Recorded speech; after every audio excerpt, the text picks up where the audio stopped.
Whispers in the window are angry waves. Way ho the sea of souls. Down to the mists as the ocean slaves. Way ho the sea of souls. Way ho the sea of souls. Way ho the sea of souls. Hoist the sails round the eddies and shoals. Hey ho, it's the sea of souls. Now drop the anchor and grab some grog. Way ho, the sea of souls. We'll make a new entry in the captain's log. Way ho, the sea of souls. Hey ho, the sea of souls. Way ho, the sea of souls. Hoist the sails round the eddies and shoals. Hey ho, it's the sea of souls. Oh, way ho, the sea of souls. Way ho, the sea of souls. Hoist the sails round the eddies and shoals. Hey ho, it's the sea of souls. Hey ho, it's the sea of souls. Sea of souls.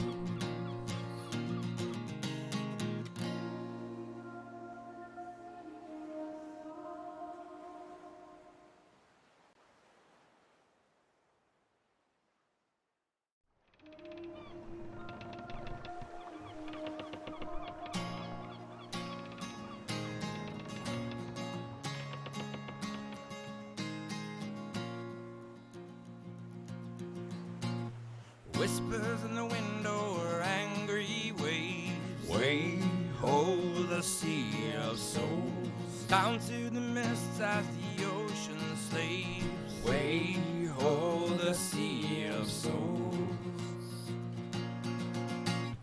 Way ho, the sea of souls. Way ho, the sea of souls. Hoist the sails round the eddies and shoals. Hey ho, it's the sea of souls. Now drop the anchor and grab some grog. Way ho, the sea of souls. We'll make a new entry in the captain's log. Way ho, the sea of souls. Hey ho, the sea of souls. Way ho, the sea of souls. Hoist the sails round the eddies and shoals.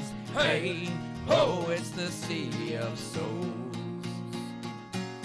Oh, way ho, the sea of souls. Way ho, the sea of souls. Hoist the sails round the eddies and shoals. Hey ho, it's the sea of souls. Hey ho, it's the sea of souls. Sea of souls.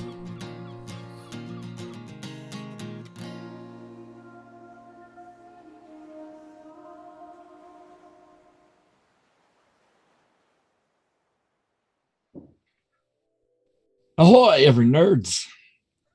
Yes, I'm sticking with that. Every nerds, because it's not. Where you been, Mike?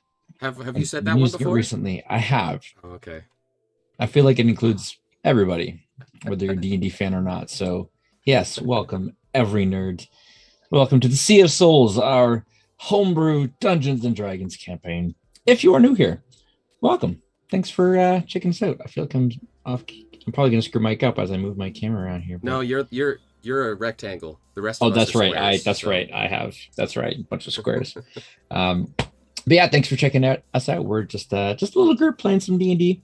We're just D&D and RPG and TTRPG fans that doing a little something here with some D&D. So thanks for checking us out. If you want to follow us on all the things, then you can of course check out our link tree, which is floating in the ether above right there, and you can find us on the YouTube. You can subscribe to us on there, obviously on here, on the Twitter, on the Podbean, and coming next week, we are going to be launching our very own Discord server. Hey. Hey, Stuff. because that's what we do. But yes, we're going to be launching our Discord server, which is the Elder Brain Hive, the Hive Mind, as it were. And it'll be a place for us to just hang out and chat, stream, and chat all kinds of stuff, and maybe some character stuff and world building and just all kinds of stuff. So if you are a fan, your follower, or if you just like joining Discord servers to chat about random nonsense and memes, then there'll probably be a lot of that. So link will be coming next week during our stream. We'll do the official launch for that. We'll be throwing out some little teaser logos and stuff between now and then. So stay tuned for that and definitely join us on our Discord when that launches. But in the meantime, we're going to play some D&D, and I thought it'd be cool if we kind of reintroduced ourselves tonight for those of you who have kind of jumped in partway through or just joined us for the first time, or even if you've been watching us this entire time and you still don't know who we are, then which is possible, right? I mean, just like, who are these randos? We will introduce ourselves. So why don't we start off with Devin, and we'll kind of go through and just introduce yourself, remind us who your character is, and we'll kind of just do a little jump through there. So, Monsieur Devin. Hello. I mean, I did make a video of myself introducing my character in front of an actual shipwreck. Hey, You did. Which, by the way, they're getting rid of. But anyway, They're selling off. Yeah, I'm very Just- sad. Is there like a petition for that? Can we save the ship? Not unless you got a couple grand and experience in doing ship restorations. I am Devin. I will be playing the part of the Bard Druid Tayland Wave Singer, who is a sort of disenfranchised youth, excited about sailing with his own goals and reasons for doing such. He has a pet parrot, which also acts as his familiar, and most importantly, he has weaponized sea shanties to be used to dominate his enemies with powers over the sea and sky. And I will be singing many of them. Mm-hmm. Was that a parrot in the background? I thought I heard there. Maybe it was a cat. But, It was just so immersive. Like I felt like I was really on the ship, you know? Just to clarify, if I'm doing this, it's because there are fruit flies. jerks. good old fruit flies. Yeah. I guess it's just because you're so sweet. Oh. Why Thank you, have I not- Devin. Why have I not put in a sound effect on the OBS? That's a mistake. Really? I failed. Get on it, man. Yeah, I Get need on to work it. on that. I need a sound effect board. More of a fan of the sad trombone. Well, to make up for it, Mike, you can do your intro. All right, I'm Mike. Hey. Of this whole group of DMs, I am the least DM, but I love playing the game. Sorry, I mean cat's out of the bag now. Sorry. He's our artist and makes all the awesome art that we have. So there. I make all of the art. Yes. We but literally I also would not be able to do this without you. I also play Dinar Nerexius, and Dinar is a Dragonborn, not your classic Dragonborn. I am playing a homebrew version that our own DM Craig came up with. So I am what's called a Lucient Kushkiri. No, a Kushkiri Lucient, right? The Kushkiri is the special ones, and then I am a Lucient type, correct? I should know this. I should really know this. He's a believe that's radiant the order. dragon. He's a radiant I'm a dragon. radiant dragon. It's been a while Just since I've had to explain. Just to simplify. I'm a radiant dragon, so instead of breathing fire or acid or cold, I breathe radiant power. He breathes the light. I breathe light, yes. But I'm also a wizard, so I take care of all of the arcane stuff, and I'm really good at detect magic, especially when I don't have it prepared. That's always my best thing. Dinar, instead of using a spell book as well, you can see on the character on screen that he's got that leather sash that strikes down the side of his coat there. That is Dinar's spell book, so a little extra flavor there for my Dragonborn, Lucient Dragonborn wizard. Mike also hosts our stream, so I do. There's that. I have a lot of screens in front of me right now. It's glorious. He's like our art and tech guy. So yeah, don't sell yourself short, Mike. Mr. Jack. Hello, my name is Jack, and this handsome fellow in the back row here is my character, Torque Loggerhead, a turtle barbarian. He has a big anchor, which he uses to hit things, and I think that's all you need to know for now. That's about all the party knows about Torque, so you know. I gotta have an air of mystery, you know. That's like the classic barbarian intro. That's great. What's really going on behind those? What's going on behind those eyes? Mm-hmm. I know, but you don't. Now, we haven't really established this in lore. Do turtles have like two sets of eyelids, or do they have like the translucent eyelids? You know, like some aquatic creatures have. We should figure that out. You know, we've never seen him blink. Whoa. I mean, that is true. I assume that none of us blink because we never actually like narrate our characters blinking. It's like going to the bathroom. You know, we don't. It's true. We never narrate that, which means it just doesn't happen, right? Hey, speak for yourself. Flick is just always going to the bathroom. Everywhere. Well, why don't you speak for yourself, Ian? Uh-huh. So I'm Ian, and I play Flick Dog Slicer. He's a fighter of the Eldritch Knight variety, and he is an open book. He speaks his mind quite frequently, and his whole thing is that he's a recently liberated slave from the Carafal Islands. He's a Carafal goblin, which is another one of Craig's homebrew. So he has a few different traits here and there than your run-of-the-mill goblin. And yeah, he shanked a guy in a back alley and stole his spell book and is learning from it slowly but surely. And I don't know, what else do we need to know about Flick? Flick uses a whip. He's nimble, and he's a smartass. Quick and nimble when he needs to be. Mm-hmm, mm-hmm. He also is he's the deliverer of monikers. gives names and nicknames to. He's a namer of nicks. Yeah. I mean, every group needs to all the crew. So you can count on Flick to pretty much come up with a nickname for everyone, whether they want it or not. But yes, that's like. And I am Craig. I am the DM. This is a game that takes place in my homebrew world of Eudora, homebrew setting that I've created. And in particular, this is set within the Broken Isles, a region filled with, broken islands, lots and lots of islands, and many seas, one of which is the Sea of Souls, which is where our campaign gets its name from. And so, yes, we have some homebrew stuff, very nautical. We've got pirates and very Age of Sails meets classic fantasy meets steampunk meets whatever else we feel like throwing in because homebrew. So, I mean, that's about sums it up. But yeah, so that is who we are. We are the Elder Brain, and this is our little shindig that we put together. So, with all that said and done, we pick up where we left off last week.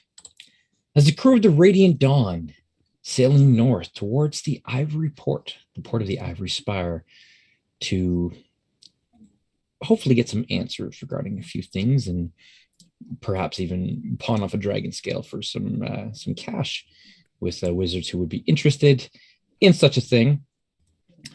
Our crew found themselves accompanied for a short time by a rather large creature, a dinosaur, a plesiosaur, one that was significantly larger in size than Torque, having seen them before, thought was normal, and turned out to be corrupted, controlled by whatever the black tentacle spawning goo is that has seemed to infest this area and whose influence seems to be growing. The plesiosaur, along with a few other smaller versions of its species, attacked the ship, and after wonderful beheading by Torque, with the big head of it landing on the ship, and realizing the goo that was kind of oozing out of it, they did a nice up into the water and chucked it off, leaving some more questions about the state of things as the crew sets sail northward into the Sea of Souls. So as we continue the journey in, what awaits? Mystery? More questions? Answers? I guess we'll find out. So, gentlemen, we pick up as we left off. The giant head of the plesiosaur has been shucked back into the ocean. You were left to clean up the deck of the ship as you prepared to set sail once more. The ship is yours.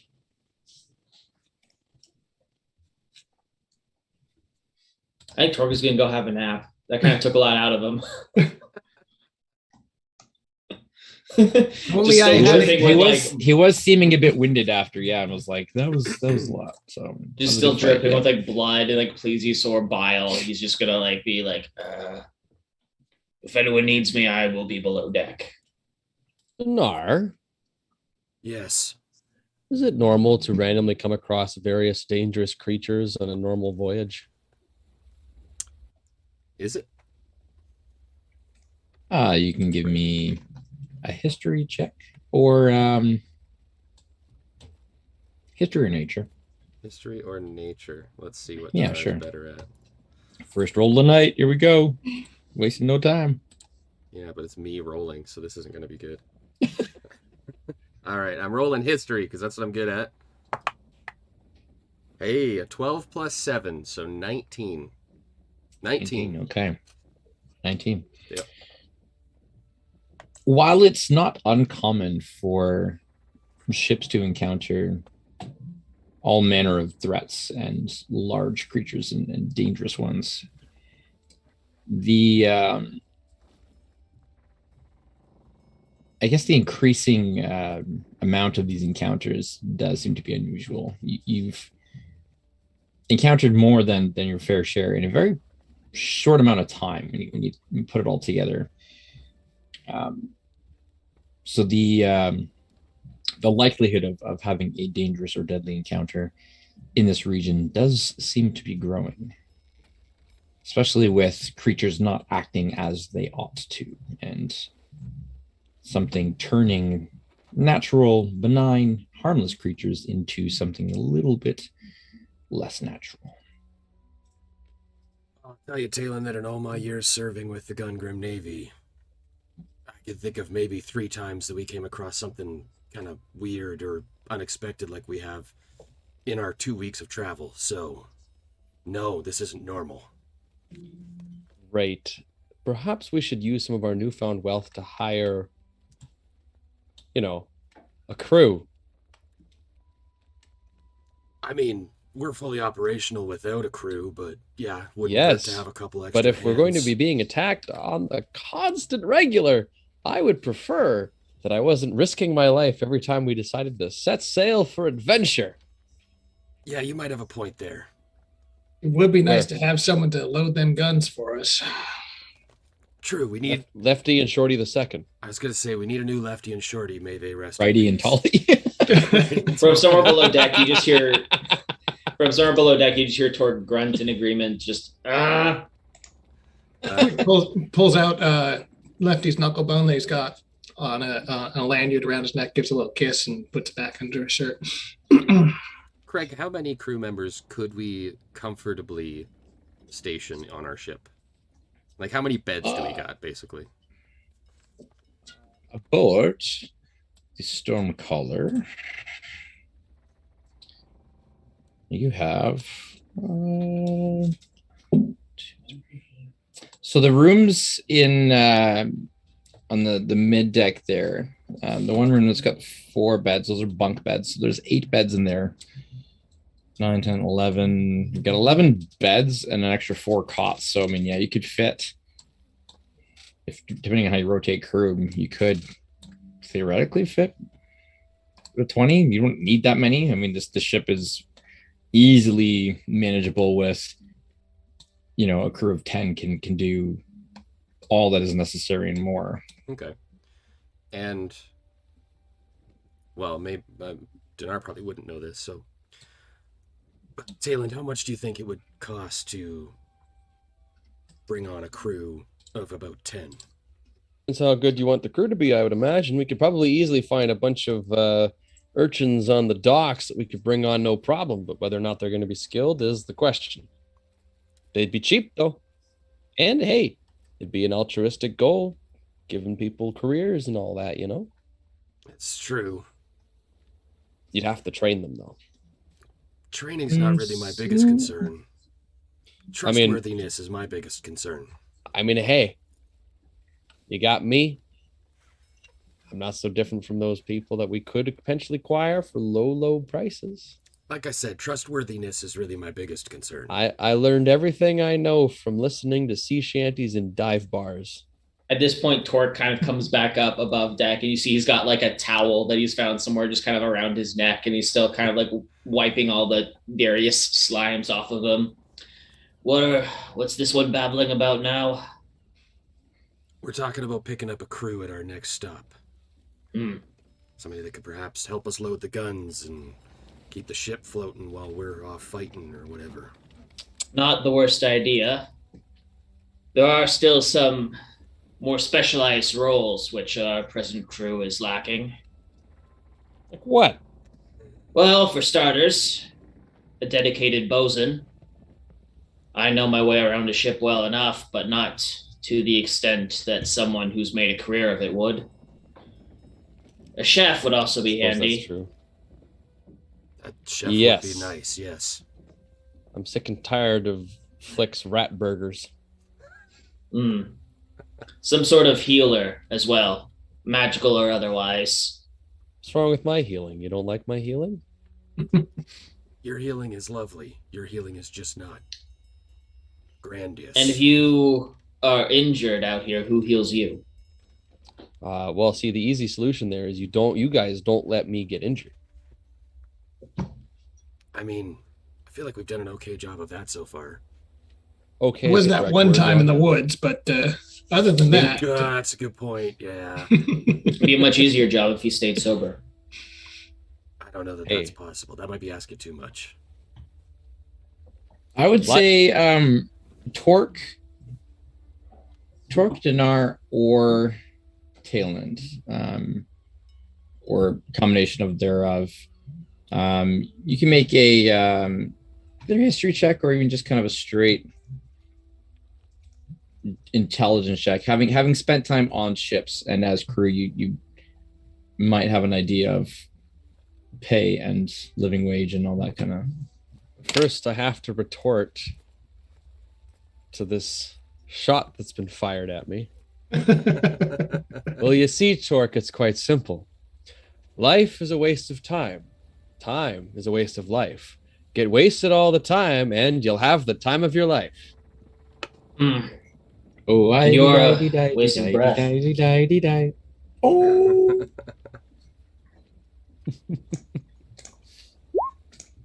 So history check. That's a 10.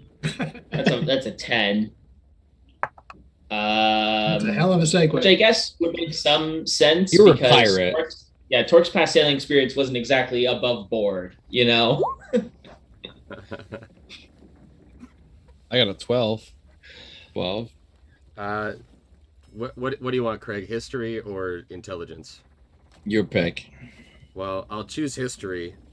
I rolled an 18, so 25. even though I mentioned that Dinar probably doesn't know. Well, I mean, but it's kind of those things where you're like, I don't know, and then you think back, you're like, oh, wait a second, soldiers have wages. I was on a crew. I was living in a boat. I had wages. I know how much. Right. I like to think that this is Dinar finding out that he was being like shortchanged this whole time, and he's like, hey, wait a minute, were they underpaying me? Like, I remember there's something called payday, but if you're looking for, so basically, You guys are getting paid? Oh, what a meme. Classic meme right there. Gotta make like this version of that meme. For a skilled position such as cook, bosun, etc., you're looking at 2 gold per day is the going wage. I For mean, a untrained, so if you're looking for just like people who can be trained or just bodies as crew, it's 2 silver per day. depending on where you pick up your crew, it's going to vary between those.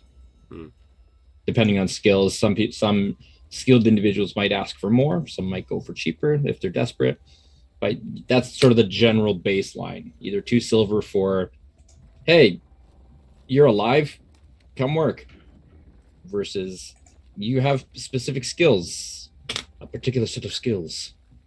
For what it's worth, Captain, we did receive a rather generous severance. We did receive a rather generous severance package from Ship Boone, which would probably be more than enough to float us along if we wanted to hire more skilled workers for a few months. I assume by then we would be earning a more regular income, so... And if not, then downsizing may be necessary, but at the very least, I think it would be enough to get us started. Dinar's going to kind of pat his pockets a little bit and realize that he didn't get anything. Yeah, what severance are you talking about? Did you get some treasure that we don't know about? Is it just... I dimly remember there being something about a large room full of gold, but then again, I wasn't really feeling myself at the time, so I may be misremembering some details. Yeah, there was the big treasure haul, and we sort of filled our pockets as we left, didn't we? Like it was a help yourself kind of situation. You're referring to that as a severance package. Yeah. I don't recall what we were given or what we took or if we took. You weren't given any of that. That's what I mean. I know that we ferried it to the undership. Yes. In Torque's defense, he was, kind of going through some stuff at that time. Not in charge of his marbles, as I recall. Yes. He was It wasn't on feeling that well. Well, I've got about 320 gold pieces to my name. If we pool our resources, I'm sure that we can have a good starting, a nest egg of sorts. This is where one of you volunteers to be the party treasurer. Ooh, pick me. Don't pick him. Do we want the drunk to be in charge of our funds? Funds? Yes. Funds? No. Funds. We'll talk about that as we get closer to port here. Hey, time flies and you're having rum, me boys. Well, like, quick back of the envelope math here. If we hire 5 regular crewmen and 2 specialists, that will run us 5 gold pieces a day. Which would mean we need to shell out 150 gold pieces per month to keep. Unless we get them on some kind of treasure share setup. This is true, but then we have to find treasure. Otherwise, we end up like good man Hudson. So I got a guy in Easthold who might be able to hook us up with some reliable guy. He's the guy who sprung me from the camp, so he should have a steady line on bodies, if nothing else. They're not goblins, are they? And what's wrong with having a crew of goblins? I think we'd be super efficient. Thank you very much. I was going to get the side eye to Tayland. The less said of my previous crew, the better. So I am certainly open to suggestions. Wait a minute. Dinar's going to make a mental note of what was just said. And Mike's going to make a physical note of what was just said. Mike's going to make a physical note of what was just said. Hold on, mental note. I can tell you that there's no shortage of urchins on the streets who would be happy to have somewhere to go. All you'd really have to do is give them food and a place to stay. Given our line of work, I think that would fall under the purview of child endangerment, Tayland. More dangerous than being on the streets? There are no dinosaurs on the streets, last I checked. No, there's worse. It's nobles.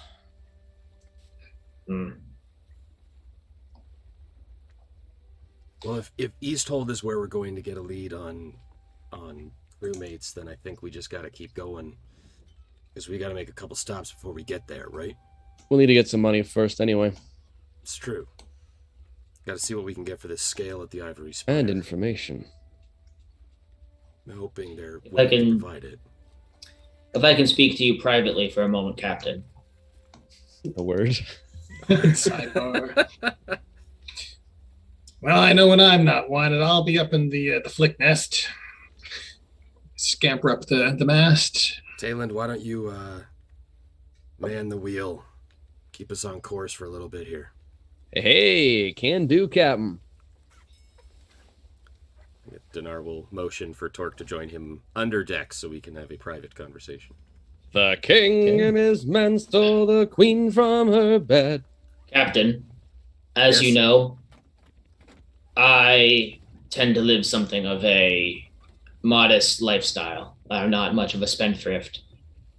With that in mind, I am willing to bankroll any other crew that we take on out of my own pocket if it guarantees a level of skill and competence which would serve our crew well. All right, that's very generous of you. Appreciate that. I kind of had some thoughts about mixing the crew a little bit. I figured, In what sense? Well, I figured, you had brought up the need of a cleric. That is somebody that I would probably want to pay more for than somebody in off the street. Could be a bit expensive, though. Well, if we look for maybe 2 gold a day, that's probably a cleric that's perhaps able to keep themselves afloat in some of the battles that we might face. Mm-hmm. Failing that, I know that there are plenty of physicians who can do quite wonderful things with just a needle and thread. That's another option too. My other thought was that we bring on a trained chef. Yes. Sink most of our coin into those two, and then throw a couple silver at some folks looking for some easy work on the docks. A bosun, I think, is also a priority. Someone who can look after the maintenance of the ship in a full-time capacity. As I said, I know my way around to an extent, but I'm by no means a professional in that regard. So then, if we get lucky and everybody's willing to take 2 gold a day, we're looking at 180 gold a month, roughly, just for those 3 guys or girls. So, if they're sufficiently skilled, I think that we should have no issues turning a profit. Okay. So what if we were to try to set ourselves a budget of, let's say, 200 gold a month? That sounds amenable to me. A couple of skilled folks on the ship, and then a couple of maybe people who are down and out that we could train, that we could bring up along the ranks, and maybe give them a place they can call home. On this episode of Shark Tank, I admire your empathy, Captain. However, I would much rather prioritize skill over sob stories, if you forgive me saying so. If I am to be financing our crew for the interim, I would much prefer a more direct participating role in the vetting process. he's like, my money, my choice. Hey, if it's your gold, then that's your prerogative for sure. Well, with all due respect, I think Flick just sort of likes everyone on principle, and I don't want Talid hiring our crew based on singing ability. There are some things which I think are a bit of a higher priority. But I need a new baritone. At any rate, we can discuss this further at Easthold. Sounds good, Torque. Thank you for your time, Captain. Thank you for your generosity. Dinar will head back up to where Tayland is and probably correct our course. The seas be ours, and by the powers where we will row. Oh, wait, this way. Yo, whoa. All hands hoist the colors high. It's not copyrighted, right? We can sing that. It's and beggars, I don't think so. never shall we die. Audio jungle. Yo ho. Yeah. Audio That's a good jungle. one. I don't think we're monetizing yet, so we can sing whatever we want. It's called a cover. It's fine. It is, Technically yeah. it is. Yeah, you're not wrong. It's transformative work. It's fine. I'm pretty sure that like sea shanties are well outside of the range They're of very much in public infringement as domain. well. Like, I mean, You yeah. can never be too safe with the House of the Mouse. Yeah, but they didn't write that song though. So anyway, all right. So as you, Captain Dinar, you're realigning your course to continue setting sail. We will come to the rolling of the dice. All right, who was it that rolled the plesiosaurs? Was that? I think that might have been me. I thought I was gonna say. I think My that was bad. Jack. So I'm gonna throw it to Ian. I think I am due, yes. So just a D100? D100, yes, sir.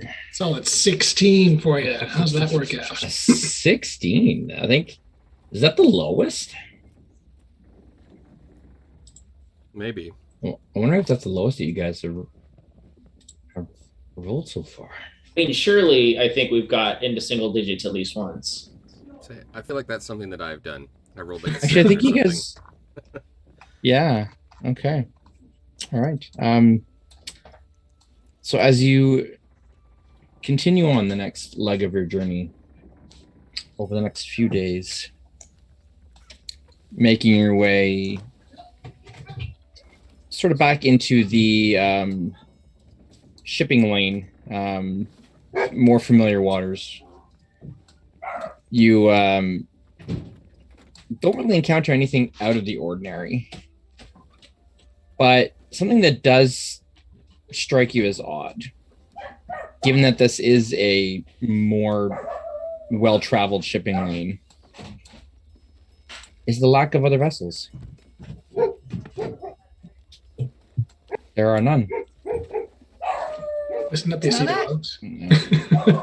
Sorry. Yeah. Sorry, guys. Seagulls certainly sound strange this time of year. I believe those are dogfish. I think either one or both of my dogs just got sprayed.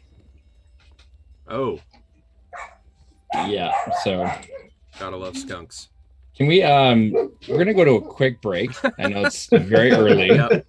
but just really quick When- break. When the And, random encounters start happening in real life, that's when you know. We'll be right back. Okay, so Yep. quick break if you can, Mike, please, Right back and we'll be right back. Okay. after these messages.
So,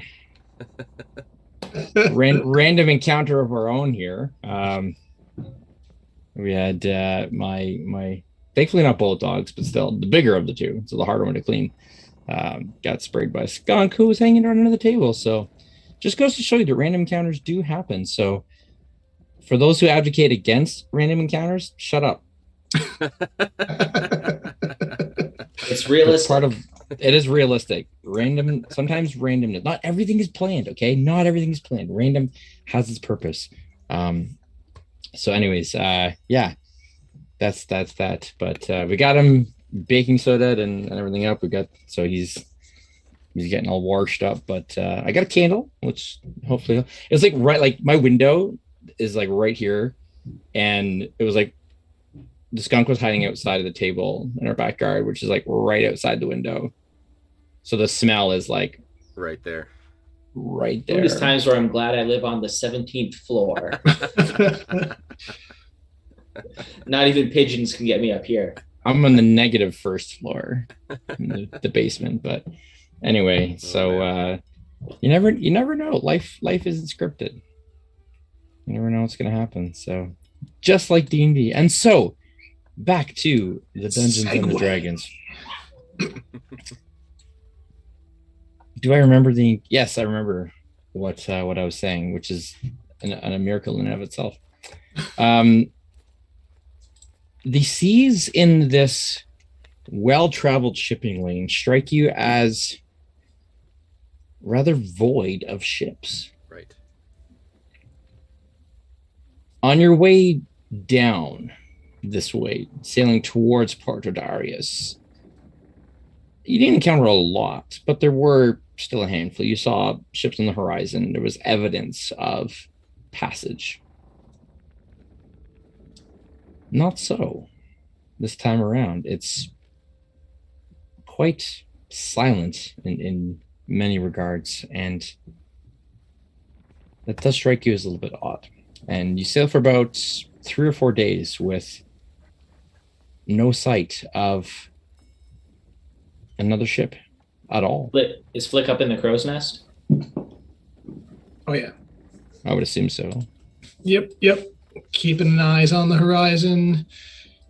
Greg, have we already passed the point where we fought that big tentacle creature? No. Okay, so we're still before that. Ew, yes. I hope those aren't related. That lies in the passage through the archipelago. It's kind of in as you go from one side to the other, sailing through the shallows. Like it was fairly close to the Ivory Port, right? Like it was like half a day's travel away, wasn't it? Like it was just south of Mooring, right? It's not far from where you guys are now, yeah. But okay. So there are no sails on the horizon.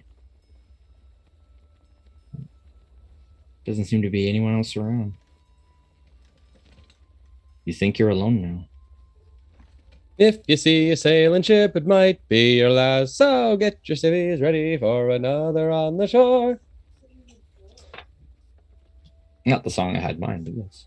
Sailor's just a sailor, just like he was before. Don't on the Torque is just going to shout up to Flick.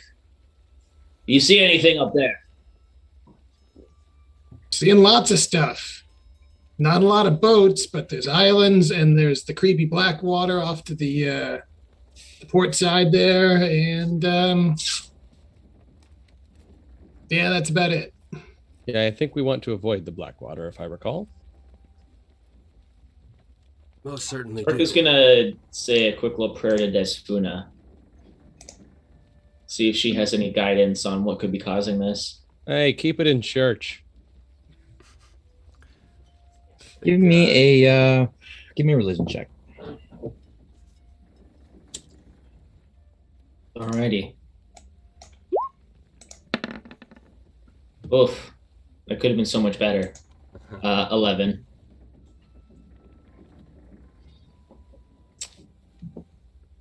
You find yourself a moment of reprieve and as quiet as you can. Likely the lower deck of the ship. You calm your mind, find that place of inner solitude, reaching out to Desuna. You hear the faintest response, faintest answer. You know.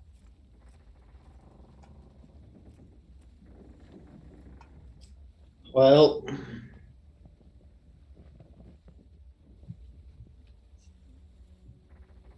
play stupid games, win stupid prizes, I suppose.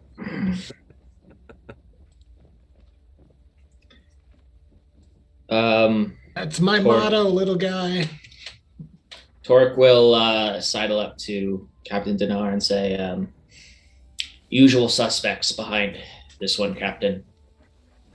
I suggest we make landfall as quickly as possible, even if it means stopping earlier than our intended destination.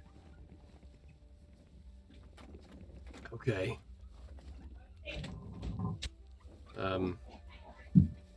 Do we have like a map or some kind of sea chart on this ship to figure out if we're where we're supposed to be? Yeah, and you have nautical charts to make use of that were aboard when you were lent this ship the first time before you stole it the second time. It was laden with nautical maps and charts, primarily for the archipelago and Porto Darius region, but it does have common shipping lanes and charts for that sort of stuff as well. Okay. Dinar would like to first check and see if we are where we are supposed to be, or where we think we are, referencing the islands that Flick is pointing out, and if there are stars or anything out that would help us to understand the direction that we're going. Dinar would like to check that first before we make landfall. Sure. You can make your we'll make this a water vehicle check for you. Okay. I include in that knowledge of water vehicles, knowledge of navigational tools. Okay. And the like, which kind of go part and parcel of learning how to sail a ship. So. All right. I rolled a 10. My water vehicles is a 7, so 17. Okay. Based on what you see around you and kind of following the chart, the path that you've taken thus far, you are where you imagine you should be. Right. You are in the shipping lanes. You are on course for the reports. And there are indeed number of smaller, some of the smaller islands of the archipelago. Like there's thousands of islands around here, right? So it's a whole chain of them, but everything seems as it ought to in that regard. Okay. All right, might be hard to hire a. Oh, sorry. Go ahead. I was just saying, it might be hard to hire a crew if the waters are this dangerous. True. I think that's why there aren't any ships out. Yeah. All right, guys, we're going to sail just a little bit further. Once the sun starts to get low, Flick, I want you to try to be pointing out a nice sized island for us to go and make landfall for the night. Preferably an island that's not alive like the last one. Yeah, that would be preferable. As best you can tell, Flick. Hey man, no promises, but I'll do what I can. Appreciate it. Everybody else, keep your eyes peeled. This looks like the perfect weather for an ambush here. Well, you had to say that, didn't you? Better to be prepared than ill-prepared. I need a drink. So, all right. We'll sail until the sun starts to dip, and then we'll look for a decently sized island in the archipelago to make landfall for the night. Okay. The waves they roar and the gales they blow. Heave ho, onward we row. But sail, because you're not rowing. Flick. It's an expression. I know. Flick. Yes, sir. Speaking of expressions. I got a million of them. Exactly. Can you give me a perception check, please? Sure can, Skipper. Oh, that shouldn't have been with advantage. Do you want me to roll again, or just That's fine. 21 it is. all right. You spot a rather safe break between some of the shallows where you figure you could actually make anchor close enough to not a large island, but decent enough to offer a place to kind of even set up a little bit of shelter, and looks like it's fairly easy sailing to that point. There don't seem to be any dangers around you. Everything is, again, it's kind of an eerie calm. There's no ships, and with your perception as well as you're looking, you realize there's no birds either. Everything is just quiet. That's unsettling. Yeah. There are birds in the background noise, but they're not there. Just ignore those ones that you hear. In fact, let's just cut them out. So I'll call down from above. Say, "Hey D, what do you think of that spot over there?" Dinar will take a look, but trusting Flick. It sounds good. Let's hit that. Let's hit that island. Dinar will start directing the ship towards the island that Flick is pointing out. And I'll sort of scuttle down from the flick nest and Well, it's as good as any, I suppose. sidle up to Torque and just, "Hey, little guy, got any inkling on why the hell aren't there any birds? Right? Shouldn't we be like hearing seagulls and crap right now?" Unless something's been picking them off. Yeah, that's what picking them off, scaring them off. One or the other. Either way, it ain't good. We want to As perhaps you get know. a bird's eye view on the situation. Not a bad idea. Yeah, Taylor, get out your little willy. It'll be great. Yes, whip it out. Capture the wild things and bring them in line, and own what was never your right to confine. I'm gonna fly out of my breast pocket and start flapping around, and I will sit down on the deck and boom myself into his eyes. Right. I'll get you to have him make a perception check, please. All right. Can do. Let's see, what do we got here? A +3. Yay. 21. Blackjack. Oh, okay. As Willie flies into the sky above, gets a good bird's eye view of the island and the ship and the archipelago around you, some of the smaller islands. It's clear in every direction. No ships, no creatures, not even the waves seem to be disturbed by shapes below. You seem to be the only vessel for leagues around.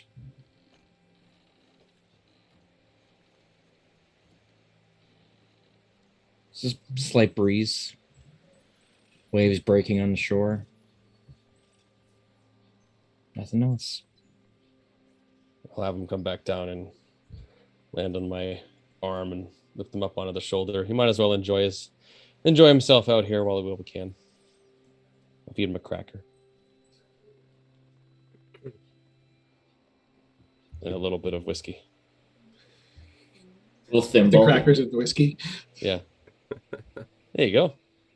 Good Oh, for your creme de la Edgar. lightweight. I'll show you as a lightweight, you little feathered bastard. No findings then. No, it doesn't look like there's much out there. And Well- since he's still here, I would assume there's no large, big predators invisibly swooping around or anything either. Although that would make a good story. Whatever it is, I would feel much more comfortable if we weren't on open water during nightfall. Oh yeah, fine. Let's- We can go. We can go to the. We'll go to the island. That's fine. That's fine. You know, if it's alive and it tries to smother us all, I'm sure we'll get out of it like we always do. We're invincible. I hope you're right. The last thing to About being invincible. Yes. Yes.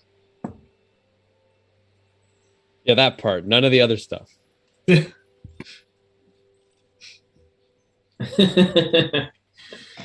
I hope you're right about a few things, but I have my doubts. I'm right about many things, and yet people are always surprised.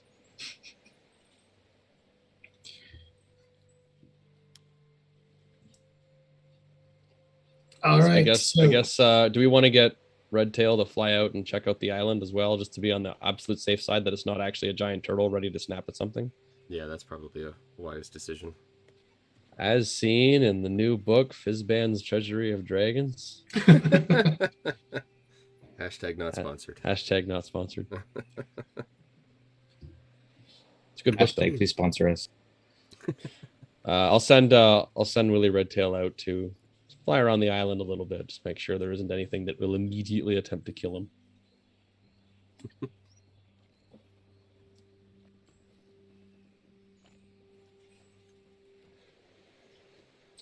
Assuming that the island is close enough anyway. Well, yeah, we're sailing towards it. Yeah, as soon as we're within, I think I have to be, what is it, 100 feet for me 100 to feet be able to go into it. Well, that's not an option. So we'll just say, we'll say maybe at 100 feet, we'll send him out to the island and have him do a bit of a flyover, fly around, just check it out, and then he can come back. You think there's a smuggler's bay with some forgotten rum on the island? Because I could go for some of that. I mean, last time, yeah, we did have to fight the island itself, but we did come up with the chest for the gold. Exactly. I wonder if it was. I wonder if the gold was left there for that specific reason. If the previous owners knew that it would be well guarded. Well, Or if it was the other way around and that sand elemental we fought was somehow created for the express purpose of guarding that treasure. tell you what, Dork. Next time we're at a pub, I'll tell the story to two different groups of people. Whichever one gets the better applause is the one we'll go with.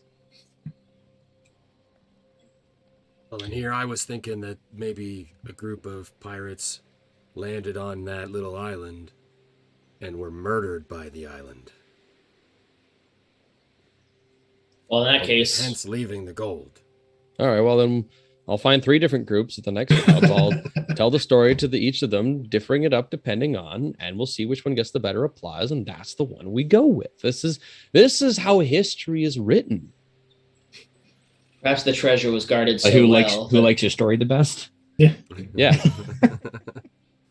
Whichever of the three options gets the best applause is the option we go with, and that's as far as we know what actually happened. And then 100 years from now, when they talk about this story, they'll say, well, this is the most believed theory.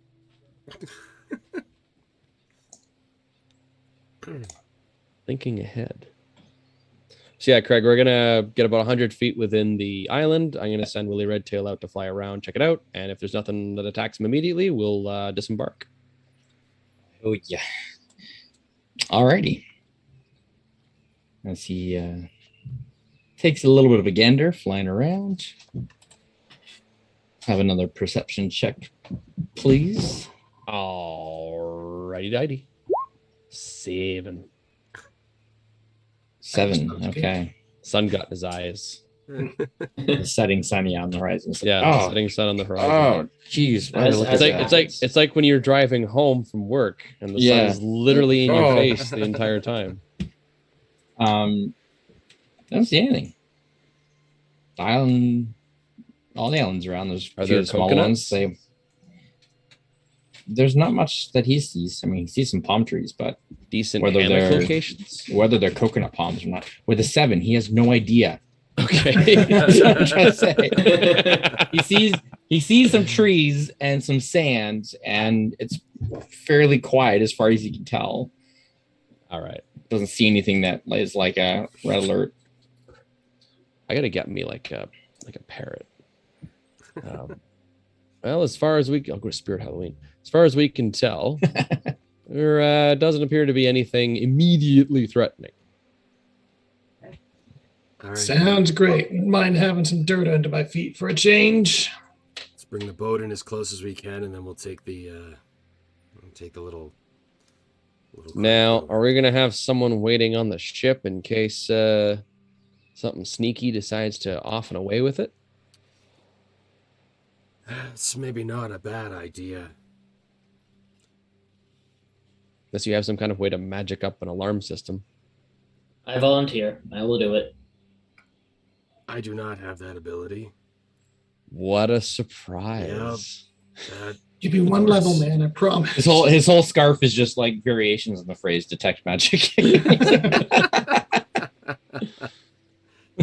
Now, in case anything does happen, this is like the start of a new day, right? Like there've presumably been some long rests. Oh, yeah. Oh, absolutely. Yeah. Like 3-4 this days. has been like 3 or 4 days in. Yeah, definitely. We're kind of Scooby doing this a bit. Torque will volunteer to stay behind on the ship if necessary. All right, Torque volunteers to tribute. Perfect. I mean, I assume the ship will be like moored, right? Like I'm not just gonna be floating. Yeah. Okay. All right. Well, the other 3 of us will make landfall. Make a fall there. Let's set up a little campfire. Moor upon an isle of wealthy fools and knaves. We drink all night and sleep all day, and the labor of their slaves. The sun is set by that island there. All of the chains. I think when we make landfall, Dinar is going to inspect the island. Since there are no ships and no birds, is there any wildlife on the beaches? Little crabs or even fish that he can see as they're rowing in? Anything like that? You can play this a few ways. Perception, just to see what you can see. Survival, if you want to look for tracks, signs, evidence of life. Or nature, just to kind of get a sense of life around you. So each will give you different results. All right. Dinar is trained in survival, always, so we'll go survival. It's a 16 plus 4 for 20. Okay. I don't like that I'm rolling high. There are signs of life. You can see where hermit crabs have been exchanging shells on the beach, and some tracks here and there. You see some partially washed away footprints of large seabirds here and there. None of it is very recent, though. The most fresh tracks are likely a couple days old. Ooh. And so it seems like the absence of life or of the presence of anything is very recent. So up until a few days ago, there's some bird droppings here and there that are a bit more fresh.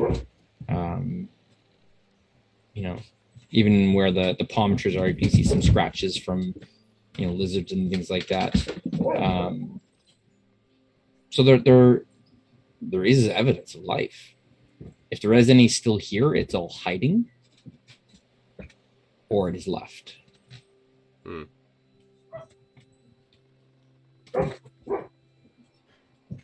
Either option is not super great. Yeah. Well, gents, one of us is definitely staying awake for watch.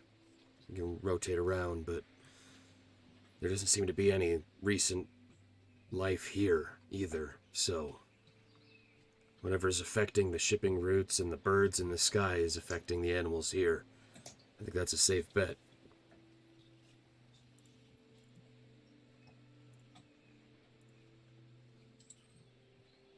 Well, if Dinar is staying on the ship, does that mean he's going to stay up all night? Or sorry, Torque is staying on the ship. Does that mean he's staying up all night? Or is he going to get some sleep as well? Because ideally, we should position ourselves so someone's watching the ship at all times.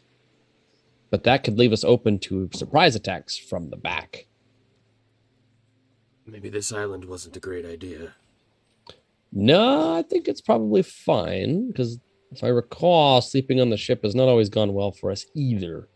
It's But at almost least- like this whole world is trying to kill us at every turn. But at least all of us were together. Are you familiar with the phrase, any port in a storm? I have heard that before, but not in this context.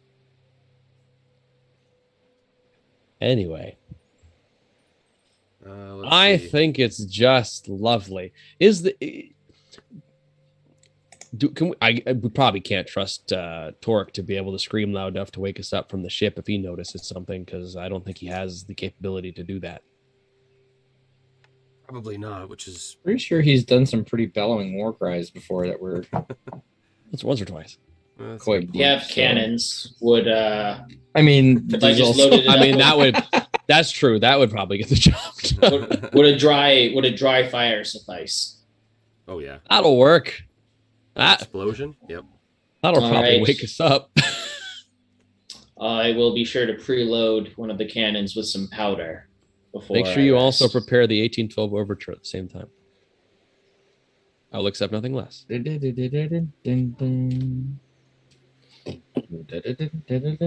Danger.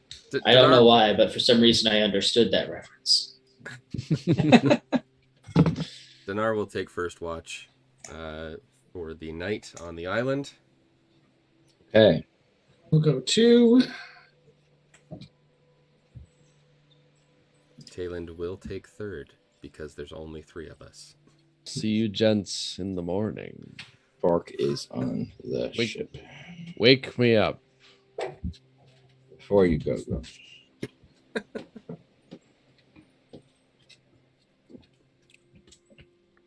Okay. As you settle into your respective reprieves, hopeful requiem, we'll start with Torque aboard the ship. Uh-oh. How do you start your watch or your night aboard the Radiant Dawn? What is Torque doing? I think that Torque will be kind of like making his rounds, kind of like doing a couple of slow laps around the deck. He doesn't really want to stay in one place because he kind of wants to, keep the perimeter kind of on lock. So he's going to be kind of pacing back and forth for that reason. Not like quickly, but just like kind of meandering from one side of the ship to the other, making a few laps.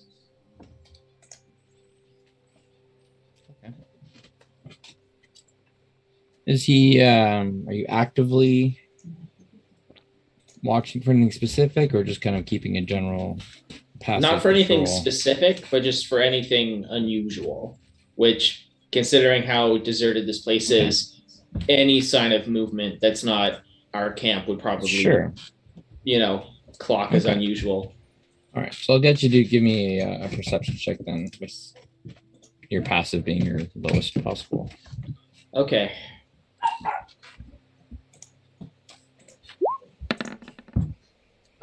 Well, that was a 10, so 15 is my passive.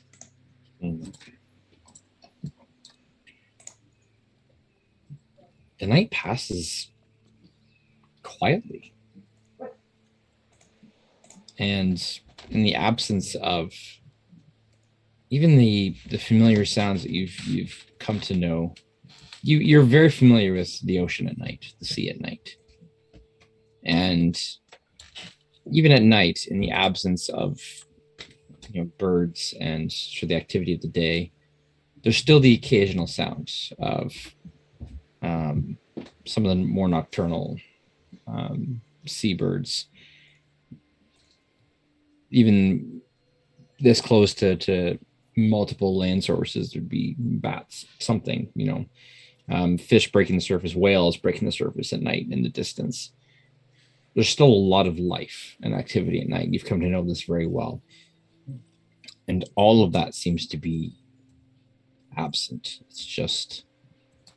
It's not a serene quiet. It's an uneasy quiet, because it's a quiet that shouldn't be. But you don't see anything. You don't hear anything. Nothing moves. Nothing stirs. You do get a sense, sort of that tingle in the back of your shell, that something's off, but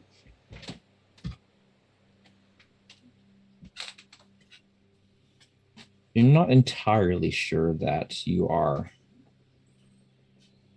alone. Not that there's anything necessarily right here with you, but there's still that sense. Is it similar to the sensation I felt the last time we were in this area? Before it is. Before things started happening that were wiped from my memory? There's a very familiar unease presence just in the air around you.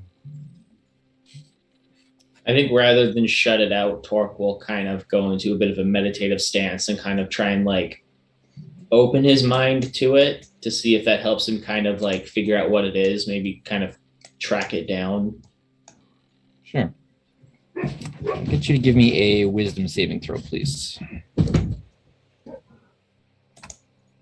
Oh, crap. Okay. 17. Hey. That might be the most important roll of the night.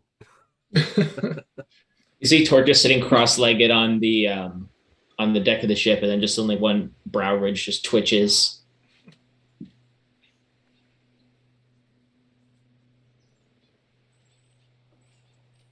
You manage to kind of block out most of the distractions, what's around you. And there in the quiet, in the very background of your consciousness, you feel two competing presences, two competing consciousness. One you are familiar with. One is that ever-present whisper of your goddess, Isfuna, in the salt air, in the water around you. She's here. But her presence is diminished. Almost blocked. Held at bay. There's another entity. Not far away.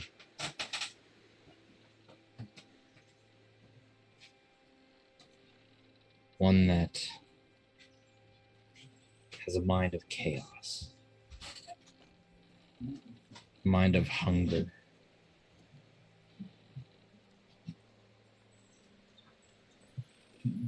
A mind of teeth and tentacles. the desire to devour.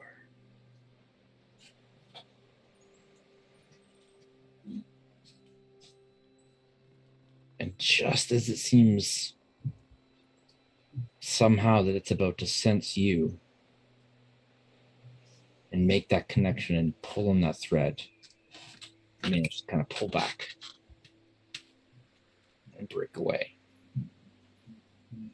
You get the feeling that Desfuna herself was guiding you, and that was there with you, protecting you, wanting you to see that very entity that she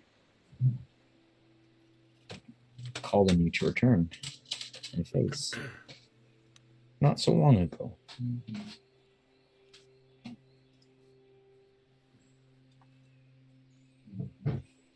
It's all connected then.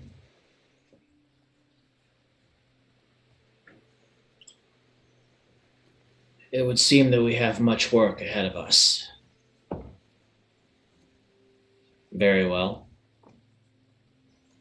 It's not as though I had much else to do anyway.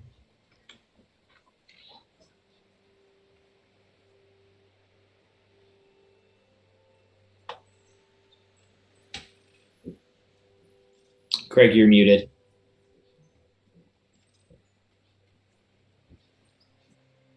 I forgot that I had that on there. Dogs are working again. I was kind of going off and on there. The rest of your time in the ship passes in quiet, and what peace there is, but again, there's just that background knowledge that what awaits you. I'll make a note to relay my findings, if you can call it that, in the morning. Sure. Dinar, make a perception check for the beginning of your watch, please. Righty. 17 plus 1, 18. 18. Okay. It is quiet. Just that. You kind of get lost a little bit in the sound of the waves on the shore, breaking against the soft sand. Gentle waves. And even with the absence of life around you, that part is nice. A moment of peace. Calm before the proverbial storm, as it were. You do get that sense that in this stillness that it's not going to stay that way. But everything's quiet around you. Everything's still. Something strange catches your attention during your watch, however. But it's not something out there. It's one of your companions in their sleep. As you look over, Talon snores. No, I Mutters under his don't breath. like that. No. That's not port, it's sherry. For about a second or two, just brief. You see as much as kind of feel with that your understanding of the arcane and how it works, that chaotic aura, that ataxian pulse just kind of there and gone. The one that appears when he was, for all appearances, talking to himself, muttering. Those moments when he would just go silent in the midst of song sometimes. It's there for a split second and then gone.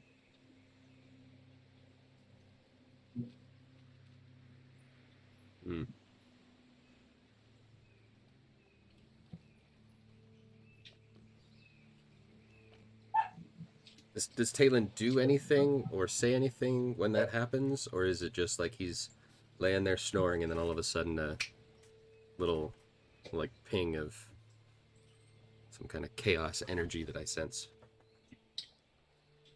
Talon's sleep tends to be that of a restless soul. Very often is it dead quiet, but it's a lot of mutterings and stirrings and kind of turning and tossing, and just in the midst of that, it's there. Crawling on his grave. Fingers to splinters, yeah.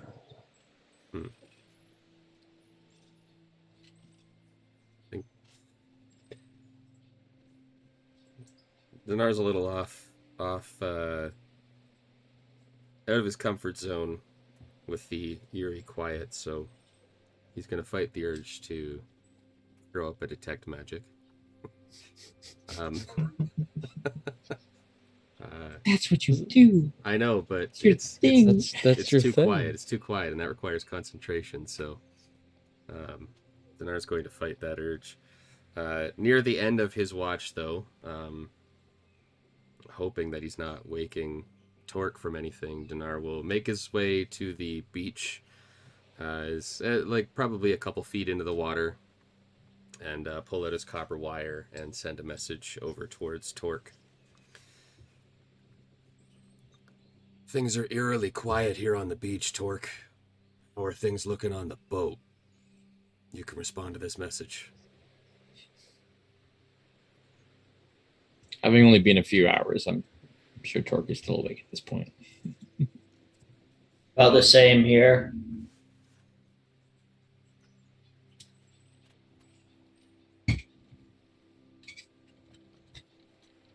All right. Dinar will go over and wake up Flick for his watch. Oh, hey, D, anything going down? No. And that's the weird part. There's nothing. There's no animals, there's no birds, there's no noise. The only sound I can hear is the waves. Way ahead of she rises. Talon muttering, and the soft creak of our boat long off. But there's no wildlife, there's no sea creatures, there's no birds. That's, what's the word for that? Super creepy. Yeah. Well, I think I'm going to distract myself with some more of this dancing. And it's already got the book out. You should see this crap. It's fantastic. Whole chapter on elvish dance moves. And the advanced stuff, they even like mix like spell casting into the dance. They call it blade singing is the thing. Now, I don't think it works quite right with a whip and shit, but it passes the time.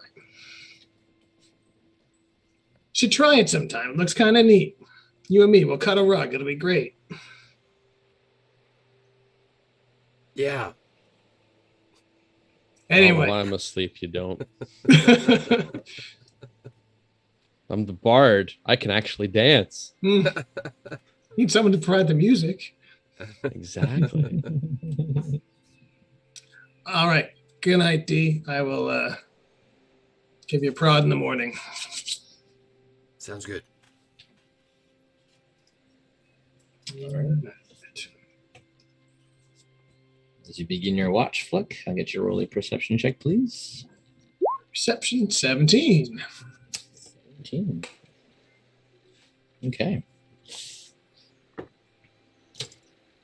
All is quiet on the western, eastern, northern, and southern front. Movie ended 3 sequels.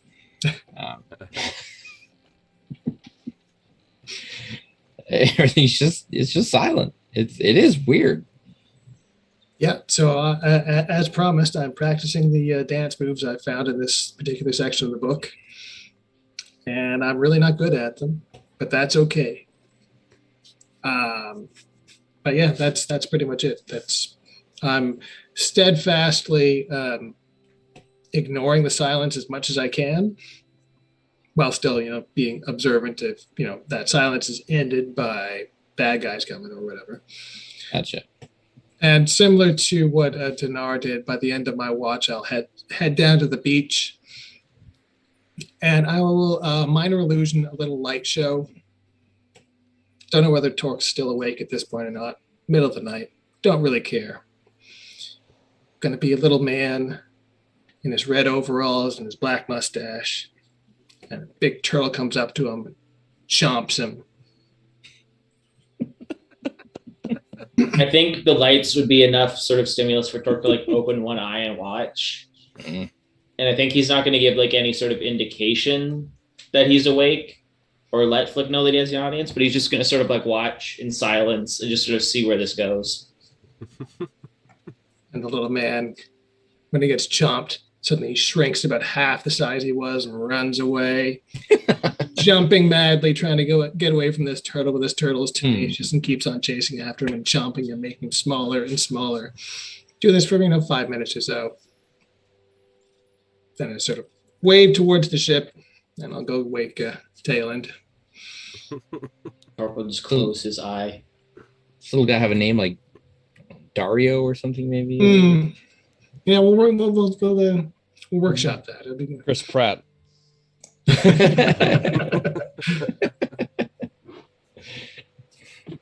Walked into Well, it. that's Garfield.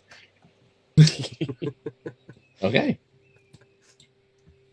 Then after your little show is done, Torque doesn't seem to give any indication to whether or not he's observed it or not, but It was as the much time fun comes as- to an end. The act is in giving, right? That's Mhm. You come And back your and watch find comes. Tayland is curled up underneath a palm tree with a bottle caressed in his hand, and he's kind of in a fetal position. all right. I do a little jump and a spin. I managed to give you just the right amount of boot. Just to roll you over a little bit. Hey, Tailend. Hey! Is the Hey, check island this out. attacking us? No.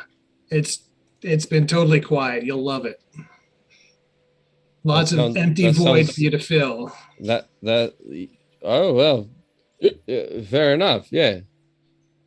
Hey, check this. And I'll do another little spin and it sort of transitions into a slicing maneuver. Mhm. Doesn't quite work with the whip, but you get where it's coming from, right?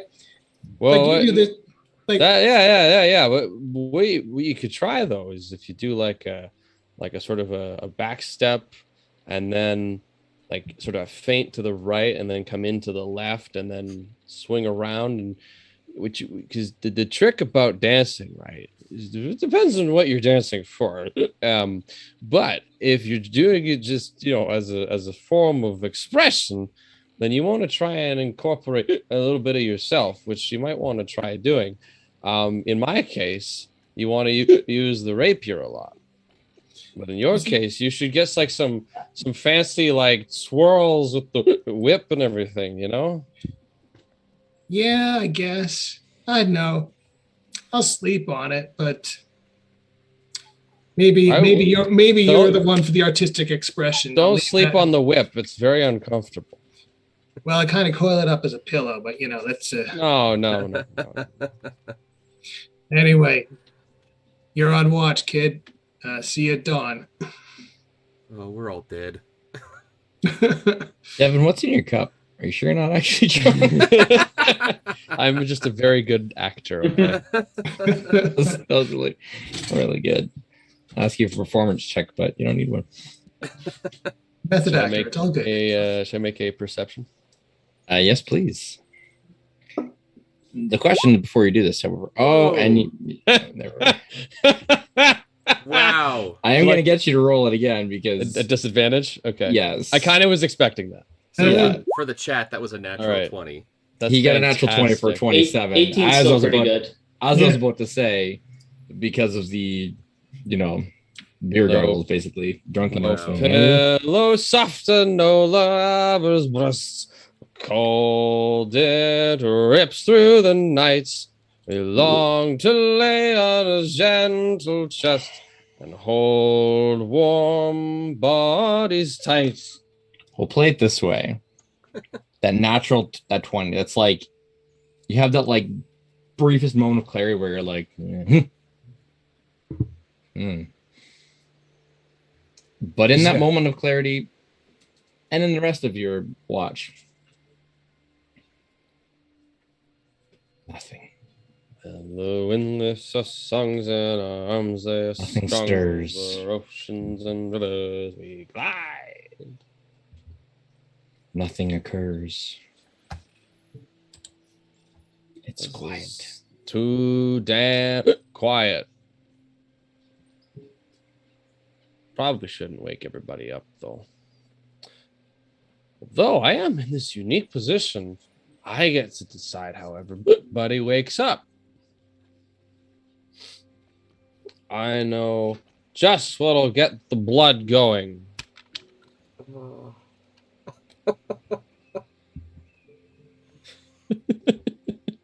Oh my word. At the end of my watch, I'm going to shoot a shot of my gun into the sky.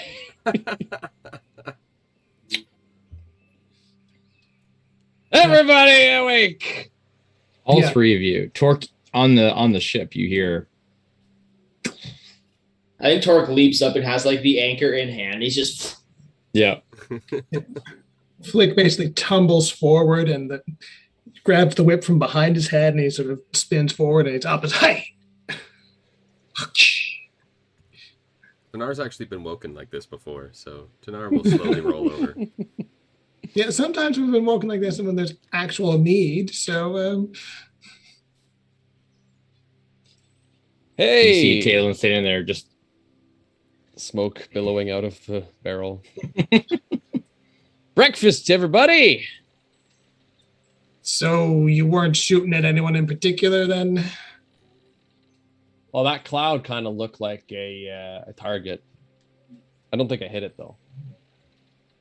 Taylor, is that a magical shot or a literal shot? It would have been literal. I'm not going to... Because I wanted somebody loud and obnoxious. Which direction did you shoot? Away from the camp. Okay. I'm sobering up. I'm not dumb. Well. well. They're not necessarily mutually exclusive, so. Look, I've got to make sure that I am very inebriated in order to sleep, okay? And You're just what going to about have when to you're on live with watch? that. If I'm on, I didn't take a single drink while I was on watch, I'll have you know. It was all left over from the night before. Wow. All right. He's got talent, Captain. What can you say?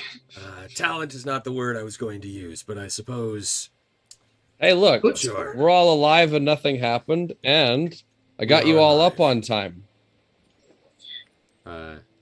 With that note, Dinar is going to whip out his copper wire and send a message over to Torque to make sure that he is also alive. Torque, you still with us? You can respond to this message. alive and well, Captain. Nothing to report. All right, gents, Torque is still alive and kicking, so I guess we'll go back to the ship for now. I'm assuming nothing's changed, Craig, overnight. There's not suddenly wildlife around us. Sun isn't purple. Nothing The sun has isn't changed. purple. How Make big is it this no. island? Like, is Nah, it's probably like 50, 60 yards it... Okay. across. It's small. Anybody happen to do a full perimeter search while they were on watch? I was too busy watching those weeds dance. Those are busy dancing. Well, it reminded me Like the of... weeds. Kept stepping on my toes. What can I do? No, I didn't take a full perimeter check. When we first landed, I walked around a bit. No, I didn't bother doing a Did full you perimeter. try can to, pretty did you much try to see the detect any entire- magic? Spans the island from where you are. It's not. No, Yeah. Tayland, I did not try to detect any magic.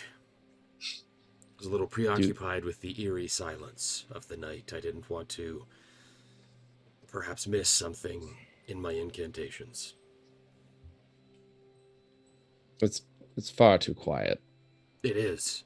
How about a Too sing-along Ralph. as we row back? Yeah, I was waiting for that. How about a sing-along as we all row back to the ship, unless we want to just start digging at random? I mean, it worked out so well for us last It kind of did. time. Let's get the hell out of here. All right. Mark is just he hears the sound of the squeeze box from a distance and just like not with any serious intent, but puts the hand on the cannon, just turns it towards the bow and be like, "It was the damnedest thing, Captain. I was minding my own business, and the cannon went off all by itself."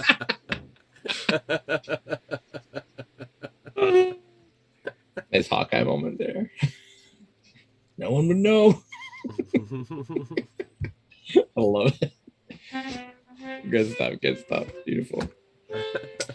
All right, so as you all reconvene on the ship, Everybody, what do you do with a drunken sailor? What do you do with a drunken sailor? What do you do with a drunken sailor? throw him Boy, overboard. it's early in the morning. Better question is, what do you do with a sober tailor? You don't have to throw down the rope ladder, you know. It's true. And I don't need to use it. That's true. Actually, I think I'm the only one that does. Doesn't Flick have Misty Step now too? Sure do. Yeah. And I was gonna Way to take go, something wizard. teleporting, but no, I was like, nah, everybody else has teleport. I don't need that. Go figure the wizard's the one who has to physically climb up onto the I ship. have to walk. Okay. The day is ahead of you. You have a decent idea of the path that awaits you. Pretty much is the only way through the archipelago is kind of through that place where you encountered the ruins before. Without doing some off-charted paths through the shallows and Sailing for adventure on the big blue wet thing. That is the ocean, yes, a big blue wet thing. I love to hang 'em high and then watch the plank.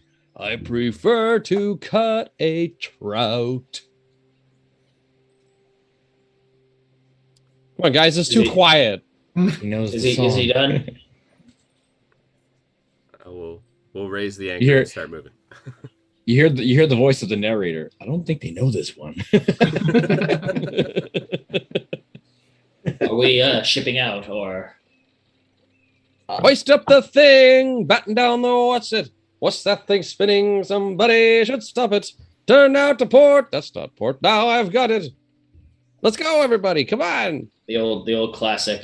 See, the This thing is, why Balin's been awake for 3 hours. He's go. He's in go mode. Everybody else is just woken up.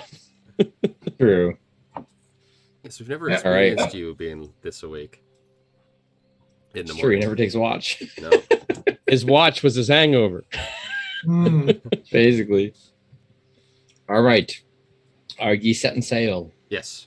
Yar. Yar. Good. Indeed. You make your way north into the main channel that leads through the mismatched islands, the shallows, the breakwaters. Seeing once again here and there the wrecks of ships who strayed from the main path, got crashed against rocks in a storm. They kind of add to the eerie quiet.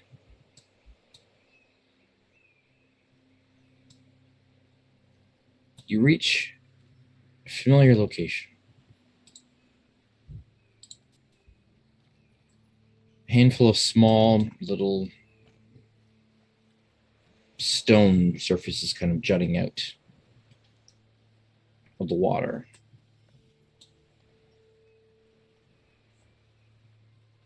Torque. Yes.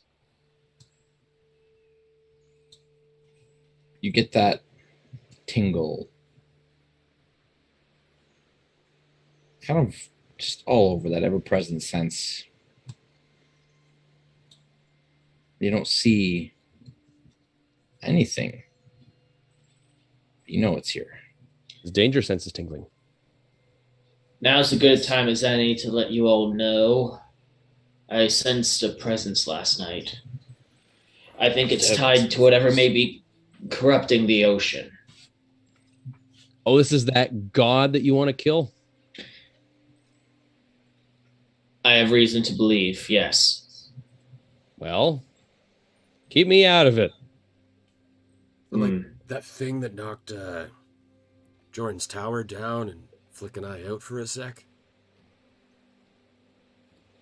Yeah, you know, I the have god reason that to Torque wants believe to kill. that they are one and the same, yes. Perfectly reason. See, I don't understand why you have such a problem with this, Dinar. It's a perfectly reasonable goal. It truly is. I don't know why we keep circling back to this topic. I think I've made my intent perfectly clear. He wants to murder a god. Yes. As recompense for smacking him in the face. And also being a threat to the entire world. Yes. Mainly the latter. Sure. At any rate, I bring this up only to say that we should be on guard. Be prepared for any strange goings on. That's fair. But let's all right. Incentive enough for Flick to come out of the rigging and down onto the deck, and he's going to get one of the deck guns loaded up just in case. Torque will follow suit. See, this is a situation where having several well-trained crew members would come in handy. That's okay. Dinar counts for 5 men easy. Thank you. That's You're welcome. Very nice compliment. It is a bit unbecoming that the captain should be performing so much labor, however. Agreed. It's, I mean, no offense, Captain, but it could potentially be viewed as somewhat unprofessional. If we find ourselves associating with other crews, they may find it odd that you are performing as much hands-on work as you are. You think other crews will think that we're unprofessional? Perish the thought. What would give them that idea? I don't understand. If anyone asks, Captain, he's our cabin boy. I don't even think he's talking about you. I don't even think they'll ask. I think they'll just assume. The pistol to my forehead. Well, my choice was all to... At any rate, another reason why I think that we should increase our numbers somewhat is so our captain does not have to perform such unbecoming duties of his status. Whoa. Don't you be doing that. This was my idea. And we're just perfecting it, so... Yes. Some refinement was necessary vis-a-vis the taking children off the streets to... It was a suggestion. It did me right. Flick, are we there yet? Not far now. All I'm saying is... and I'll hop overboard and swim the rest of the way.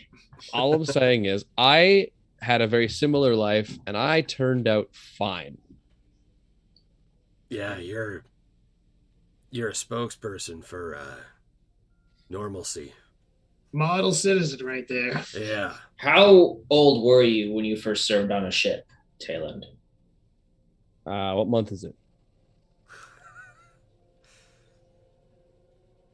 I mean, don't look at me. I have a tenuous grasp on the year, let alone. I think you are having this somewhat bickering back and forth. It's a conversation. You find yourselves having sailed directly into the same still waters Oh, jeez. where a many-tentacled entity. This place looks familiar. Yeah, I remember punching That's something what here, counts. as I recall. You think some of your blood's still in the water there, Flick? I would not be surprised. Whatever breeze that there was has died. The water is still unmoving. Right. I'll be manning the oars then.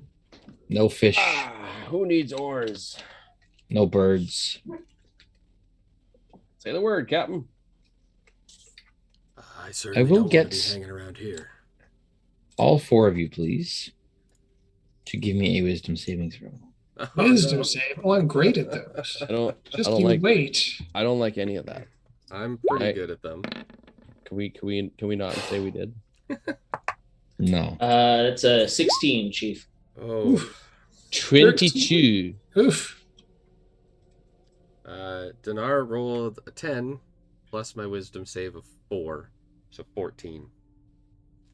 14. And if that fails, Dinar is going to do something. Okay.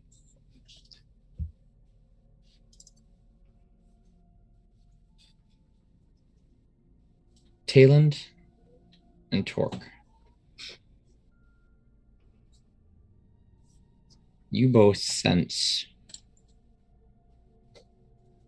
an immediate presence around you, an entity, vast.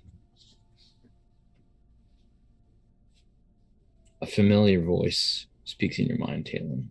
Torque, you hear this as well. You're aware of it, of at least in part its identity, but Talon, you know this voice. Hello again.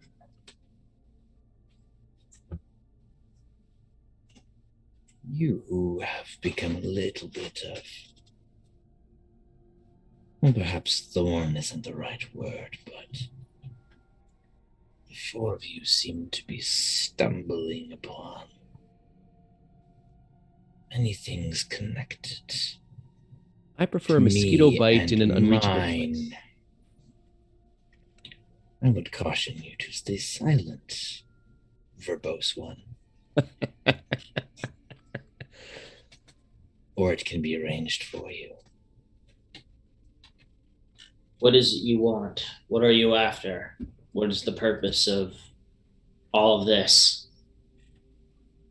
Such deep questions. I don't think you could grasp my answer. Look, if this is about the whole killing a god thing, that's really more of his area. I personally am not involved in any way with that. You want to kill a god, do you? Me too. I've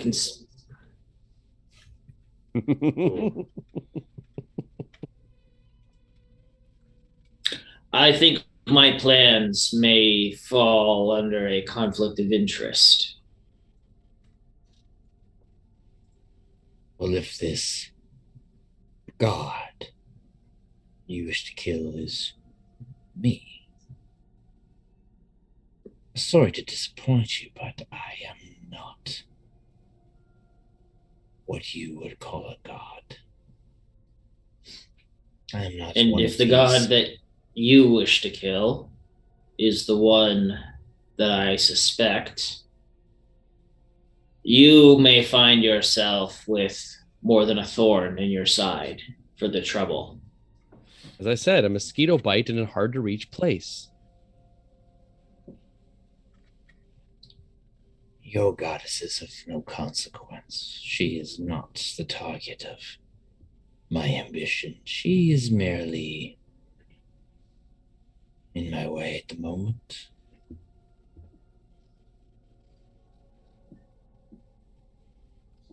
Just And know that you we are- won't be speaking again very soon, as I have many things to attend to. Why are you telling us all of this? for fun. Right. For chaos. Right. And I will allow those who serve me to indulge you in the trifle attempts of you and your kind to even grasp what is at stake here. Are you the one putting those visions in my head? Oh no. You want to run that one by me again, Tayland? After. Not to say that all of this isn't in some way connected, but no, that is not me. But you know of them. Could say that. And the one in those visions, are you affiliated with them? No. Not yet. We'll see where their life's path takes them. It's possible that his journey might intertwine with my own purposes. Well, hey, if you raise him up as some kind of black zombie, that gives me the pleasure of killing him twice. So, should you make it to your precious tower to seek the answers that you believe you will find there, do give my regards to the enlightened minds. And what name, shall we say, sends their regards? I cover my ears. They had many names, in many ages, in many worlds. So, without being facetious, what should we call you? Yeah, any preferences? You may call me Triscades. You want to spell that? I'm sorry, one more time. It came in a bit soft for me. How many Y's are we talking? Is there any apostrophes in there? Flick desperately Perhaps. wishes to be in on this. I got nicknames galore. I am the 13th ending. The 13th ending. That's a little easier to remember. That Oh, should yes. suffice for now. And I am the wave singer. See, I can do that too.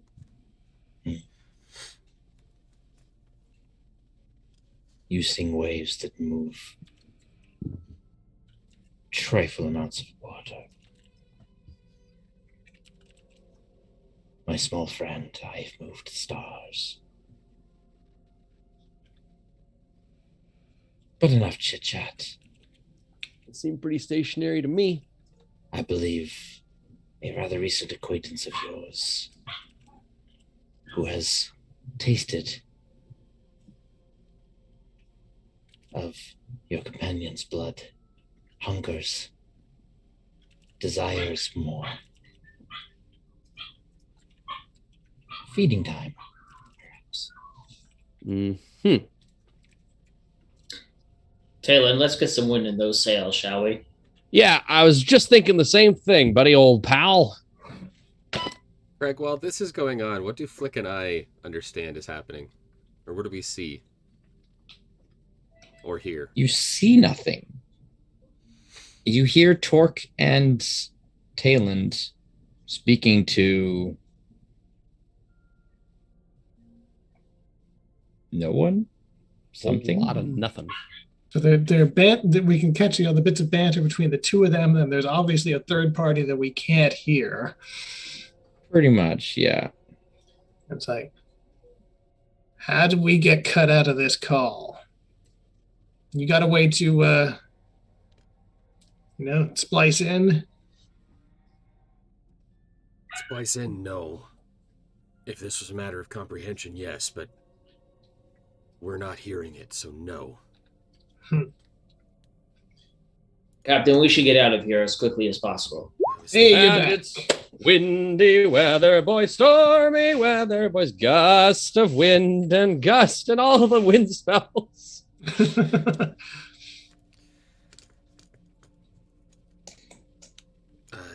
Yes, Gust, get us out of here. Gust of Or- wind. Torque will not go below deck to work the oars because he realizes he might be needed above deck, but he will stay by one of the loaded swivel guns to use if necessary. Blow ye winds western, northerly, blow ye winds blow. As you and your companions make ready to leave, Torque, give me a religion check. Okay.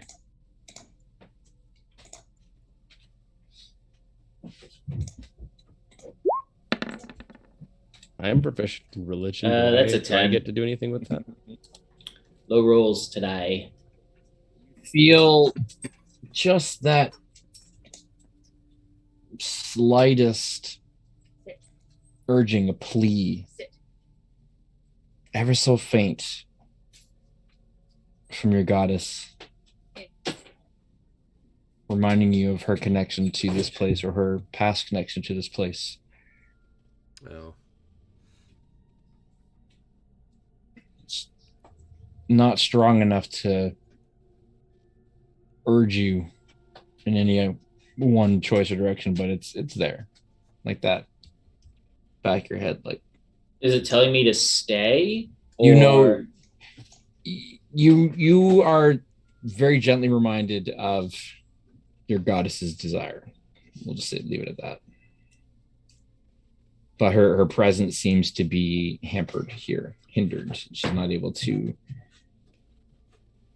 reach out to connect as readily as she did, even in the same location when you were previously here, not that long ago. He's going to put a hand on his anchor and say, just under his breath, "We will return here with greater number and greater force. We will restore this place to its former balance. But we can't do that at present. We need more firepower, more manpower, more information. When we have these things, I promise you, we will return."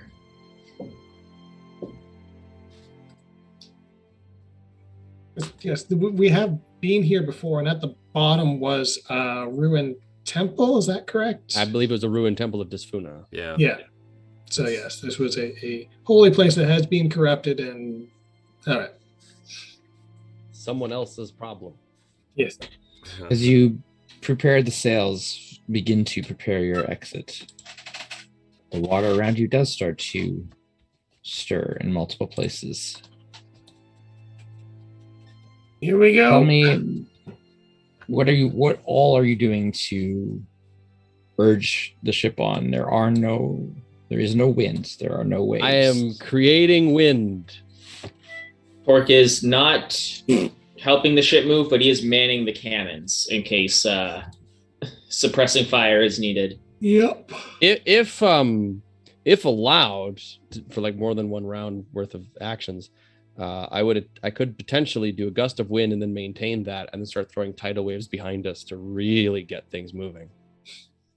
And I figured Dinar was sitting at the helm once we got motion to direct us through the craggy rocks. All the rocks in this world are craggy. Yeah.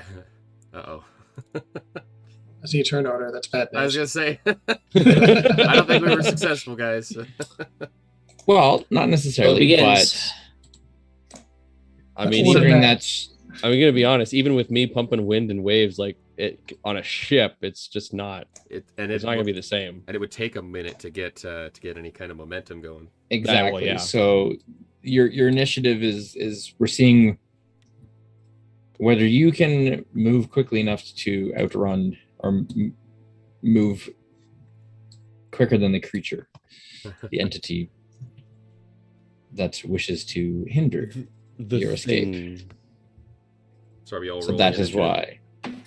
why. Yes, please. All right. Oh boy.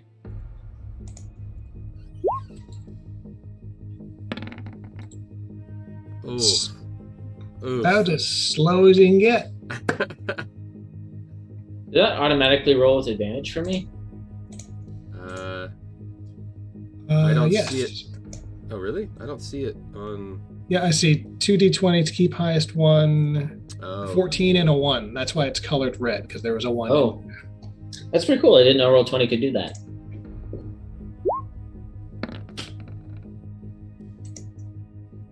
Yeah, if you mouse over your result, it'll show you the formula it used. All right. Dinar, you have first initiative. You prepare the ship to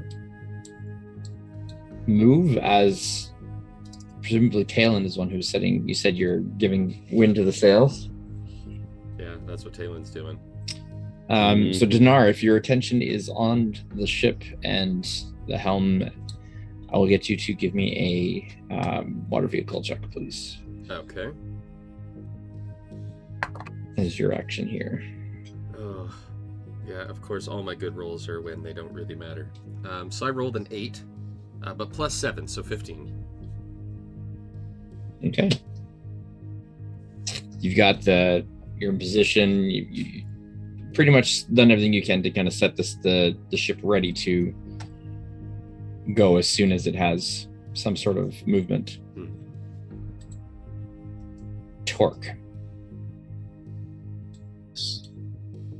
The water stirs around you, but there is nothing breaking the surface just yet. I would like to ready an action to fire one of the cannons at any tentacle or any such that would move towards the ship with malicious intent. Noted.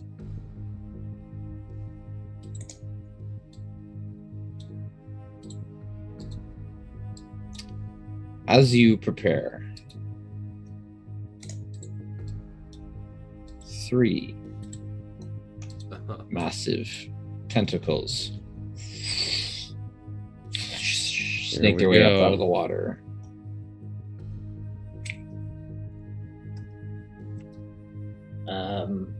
Well, that looks fairly malicious. I guess I'll use that ready action now. Which one are you aiming at? The one on the port side. So this one here. Was that a +8 to the cannon or +6? That was. Jeez.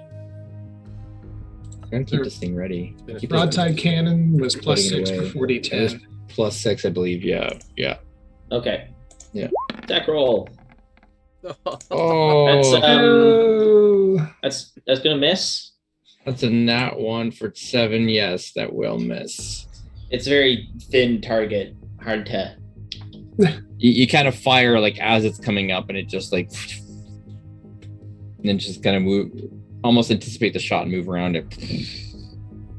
Torque will just kind of angrily just thump his fist on the back of the cannon and then get his anchor ready for when it comes close.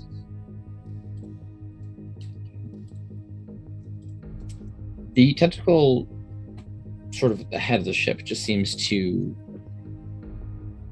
hold its movement there, just kind of wait, just swaying above.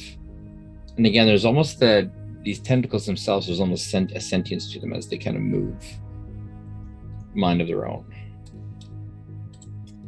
The one that you took a shot at, Torque, is going to lash out at you in return.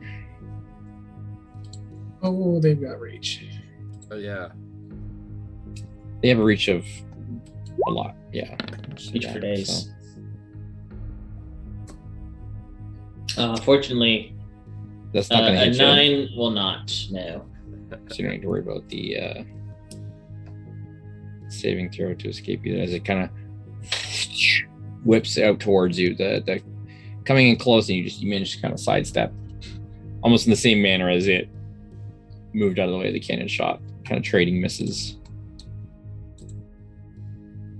The one behind the ship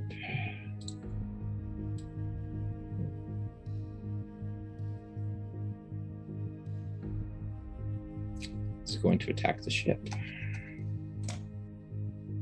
That answers that question. Mm-hmm.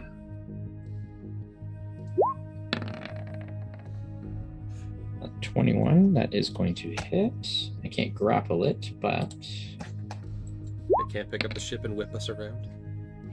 That's good to know. 13. So 13 does exceed the damage resistance, or the threshold, sorry. So the ship takes 13 points of damage as almost kind of just playfully just like smashes into the gunwale, kind of the back of the ship, and just breaks some boards off of it. Talon. Captain. So have I already cast the gust of wind at this point? Or I think that was, as part of your prep, you kind of cast it and you're okay. directing unit sails here. So the ship will move essentially on this if you're able to. Yeah, so it's 60 feet long, 10 feet wide. It's pushed 15 feet away from me. I don't know mechanically how that would work with a ship. It's enough wind to push people away, so it's a decent amount of wind. But I'll concentrate on that, feeding that forward, and while that is happening, do we think it's better for me to be throwing tidal waves behind the ship and get us moving, or to start picking away at these guys? Our only really feasible exit has been cut off. I think we're gonna have to stay our ground and fight. At least the one in front of us, eh? At the very least, yes. Okay. I will comment that without concentration spells, I'm going to be fairly hampered. But seeing as how they are in water, I don't see why I can't just tidal wave this guy here. I feel like that's because psychic damage is probably not the way to go. Which one? So the one directly in front of the ship. Yeah. Okay. Because he's in our way. I suppose that's the other option, but I guess that doesn't actually. No, that won't matter. Nope, and that's concentration anyway. Yeah, I'm going to I guess go for broke. Let's see what we can do. I am going to while I've got one hand extended out to the sails, buffeting them with a torrential wind, I'll have a little bit of lightning crackle in the cobalt eyes, and with the other one lift up and surge a wave on the side of the ship, directly slamming it into the tentacle as I continue to go. Windy weather boys, stormy weather boys. That's a dexterity saving throw. When the wind blows, we're all together, boys. Blow ye winds northerly, blow ye winds blow. Jolly so. Oi! A 4. I'm gonna do it. I wanted to upcast that. I'm not sure why it didn't give me the option to do that. I'll just. Because I can't. Okay, that's why. Interesting. It's a good reason. Yeah. So that'll be 14 bludgeoning damage. Okay. And it is knocked prone. If it can be knocked prone. It cannot be knocked prone. Okay. And it does seem to stave off some of that damage. Okay. Yeah. I mean, I got thunder and bludgeoning and psychic, and I'm gonna bet psychic is definitely a no-no, considering we were just mentally spoken to. I think that's a fair assumption. I'm gonna give a Bardic Inspiration to Dinar. Okay. Come along, Captain, get us out of this now. can I get you to give me an Arcana check for your gust of wind, please? Sure. Am I doing Arcana or am I doing a wisdom check? Or is this an Arcana wisdom check? Actually, put it this way, because your intelligence isn't my spellcasting. No, let me give you let me give me performance. That I can do, sir. Tied 24. Tied into your magic. Okay. I think that works. And we'll roll the old chariot along.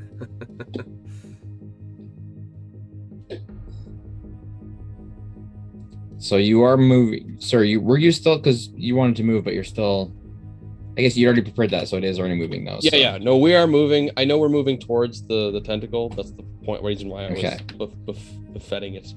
So because you're going from basically stopped with no extra movement, it takes you, like, you start to kind of move and it goes about 15 feet forward. The boat just like starts to kind of pick up that direction.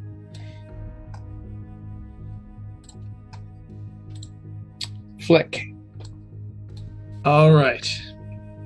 Bonus action. Gonna hex tentacle to the north here. Tentacle to the north. So what happens? I'll tag it for strength. I don't know whether we're going to do. I don't know whether it's going to be something we'll be grappling, but who knows? Then I will fire the broadside cannon that I have manning here at that one. Yeah. You're firing which at where? Sorry, because the cannons don't. Oh, it's not going to be able to pivot. No. No, the swivel guns on the back, but the broadside cannons there. You've basically got probably only about a like a 15 proper cone. Yeah, it's maybe 5 to 10 feet on either side maximum at a distance. So it won't turn all the way around to that side because they're like mounted in. So. All right. Well, plan B. I have movement. I'll move to here. Oop, that's 35. I can only move 30. That's okay. That still gets me within 10 feet of him. A booming blade. Nice.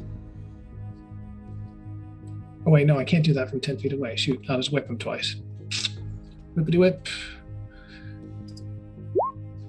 18 gonna hit. 18 will hit, yes. All right. Then that is 11 slashing, 3 necrotic. 14 total. Then I'll whip him again. 19. Hey. 19 will hit, yeah. 13 in total. Okay. Then I will good whips, yeah. action surge and do it again. Action surge. All right. 27. Ooh. And I'll throw my Fury the Small into this one just to really top it up. Nice. So that is 18 damage. A 1 in there. And then last one.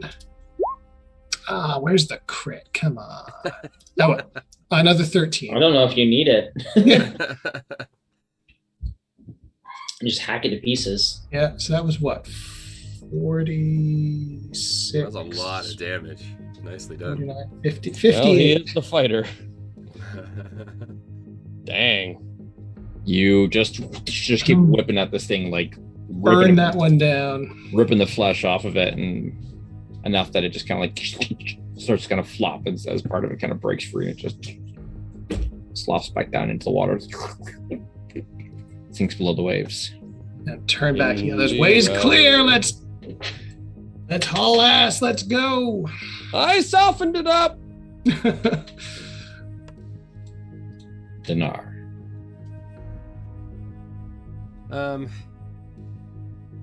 You've got Bardic Inspiration. Yeah, what does that get me again? You get a D6 on an attack roll, saving throw, or spell damage. Oh, D6. I could add that to damage. Spell damage. Spell damage. Still, though, that's as a spell slinger, that's good. Yes. All A right. really inspired magic missile. No kidding. Or a very inspired vitriolic sphere. Either or. So we're starting to move. These tentacles have the ability to grab. Well, we know that from the past, yes. Yeah. I don't know that I can take one down with one shot of anything that I've got.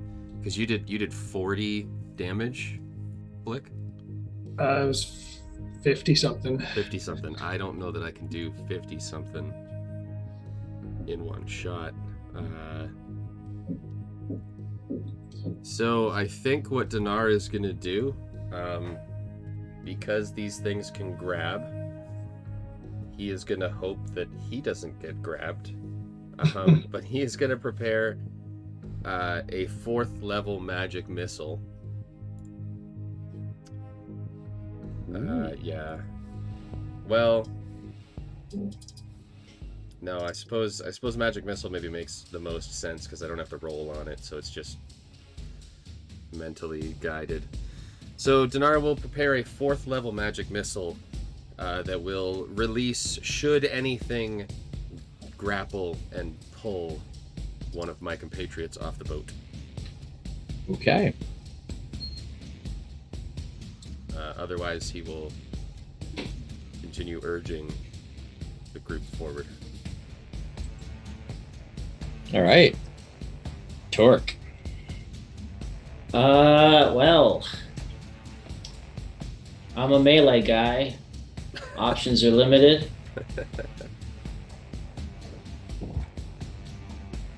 Torque's just a melee man. Just delivers blows. Here's a question. Purple. Actually, no, that's too complicated. What I am going to do Purple is complicated. is move down here, try and draw attention away from my compatriots here. Put some distance between me and the rest of the crew and try to sort of draw the fire of these 2 tentacles here. I'll rage, and I will ready an attack. Well, I mean, there's nothing near me now, but I will rage now and ready an attack to attack any of these tentacles that the first that comes at me. Gotcha.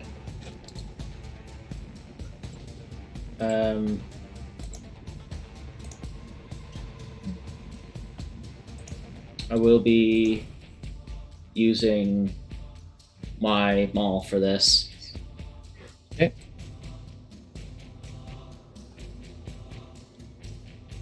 All right. That is it for your preparations there.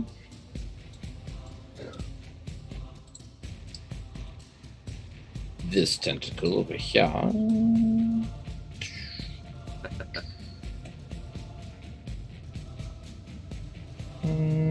Yep, it's gonna attack Dinar.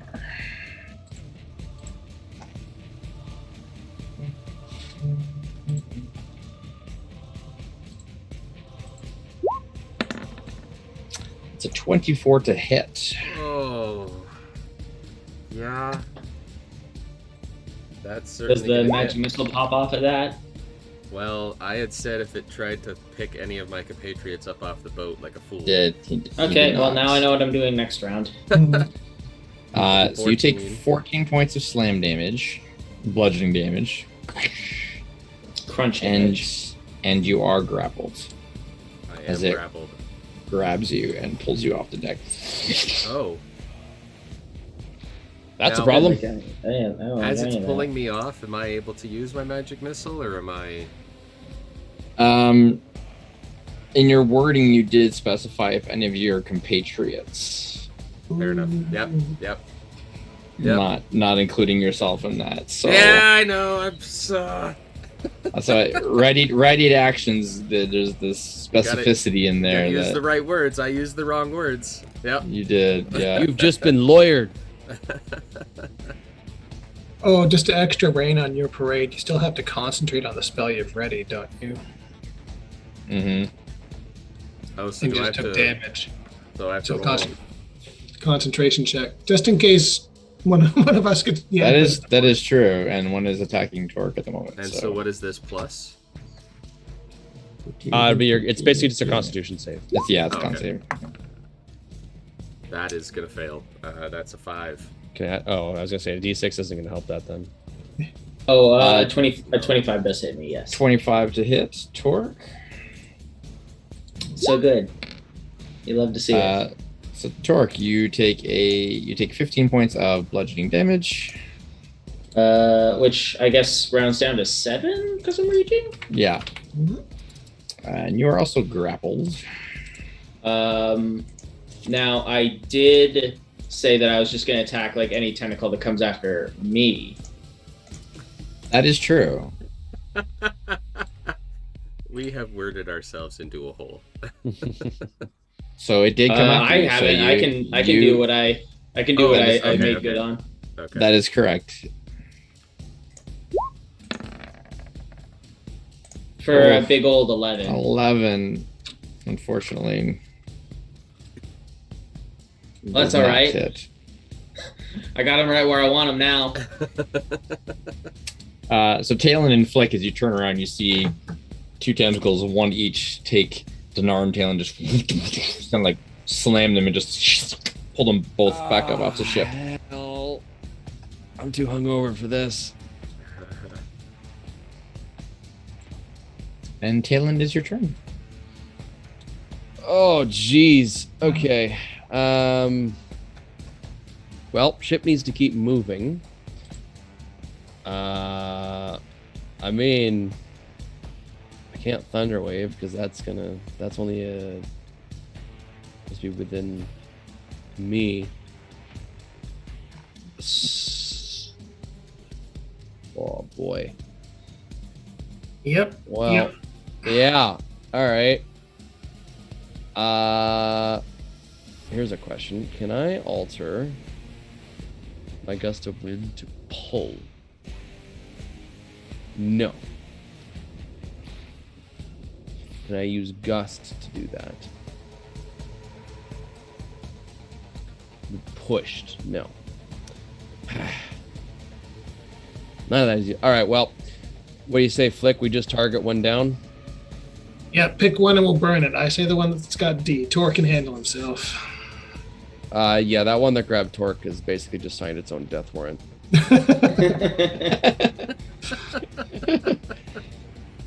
Very well. I want to again reiterate that I do not have any single target spells. They're all AoE except for psychic ones. So, Yeah, give it a whirl, man. That's we'll see how this goes. I will continuing to blast the ship's sails because I feel like that's still the thing I should be doing. I'm going to with the other hand kind of pull up some water and immediately begin to super chill the air around it. Your head be frozen to your head, your body be like a lump of lead. 16 to hit. 16 does hit, yes. Your shoes be frozen to your feet. And 7 cold, 2 piercing. It will then, or sorry, that's 2 piercing. And then it's going to explode, and I need everybody within 5 feet to make a dexterity save, which I'm assuming is going to include Dinar. Yes. A dexterity save? Dexterity save. You have Bardic Inspiration. He is also restrained. I was going to say, do I have disadvantage because So- of You will have disadvantage, yeah. Yeah. Dexterity save? Well, this is a +1. Well, the tentacle got a 9. I roll the 1. Yeah. Well, I'm gonna add some. I don't know why it's not letting me upcast spells, and I don't know why. So it's 2, 3, 4. So I get to add. another 1, 2, 3 of these guys. 14 cold damage then to each of you, as the little shard of ice then explodes into a blast of super chilled air and a shrapnel of ice. Totally chilled. Sorry, Captain. We're gonna have a Too conversation loud. about this later. And you still have my Bardic Inspiration, right? Yeah, I haven't had a chance to use it yet. Then I'm going to throw my other one on Torque. I feel like the poor guy needs it. Inspiration. Yep. Much appreciated. Cold right. blow in the rainy night. Fleck. All right. Things are going to get interesting now. So I move to there. Then, as a bonus action, I'm just going to Misty Step to there. Ooh. And I would get my dagger out and I got to stab it a couple of times. Into the water. Yo. Just okay. Either that or, at ship level, and I'll stab on my way down to the water. Mm-hmm. All right, so dagger shots. Here we go. There's 26. Yep. I have not had a chance to move the hex. That's only 8 damage there. And then 22. Man, I'm on fire tonight. That'll hit. And another 8. Because that was 2 garbage damage rolls. Awesome. Otherwise, I am done. Okay.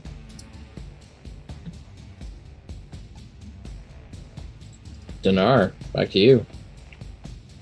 So technical question, because I lost concentration on my readied magic missile, do I lose that spell slot?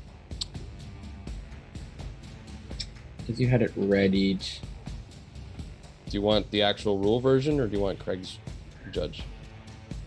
I don't know what the actual rule version is. The actual rule version is when you prepare a spell, you burn the slot. Yeah. Yeah. Okay. Yeah. Especially because of the attack too that like burned it, like broke your concentration out of it. It's like it's gonna split out of your fingers and Yeah. All right. it's gone. So if I take damage again, I'm gonna have to roll on a concentration spell. But I couldn't use magic missile on the creature that's grappling me, correct? I'm not. Yeah, you can. You can use magic missile to hit whatever the heck you want. Yeah. It's also friggin' huge, so Am I I- mean, there's lots of it to hit. Forgive you me, gonna I do, feel like I've asked automatically this hit with before, but it's a ranged attack spell, right? Is it that Doesn't not? matter. Yeah, but if you're attacking I me, mean, it doesn't matter. What are you gonna There's do? no- Roll there- with yeah, there's- disadvantage? There's It's no magic attack missile. rolls, so it's No, fine. but okay, that's a good point actually. Yeah. Okay. It's a magic missile. You're just basically like the part of it that's holding you can just be like blast. All right. Well, Zanar's a little frantic. He's taken a lot of damage, so he's maybe not in his best faculties. Rather than magic missile, Dinar is going to cast Shadow Blade at a 3rd level. So within the grapple, Dinar is going to mutter his arcane words, and palm on his other fist, he's going to pull out and reveal a shadowy blade, and then he's going to make an attack against the thing that is grappling him.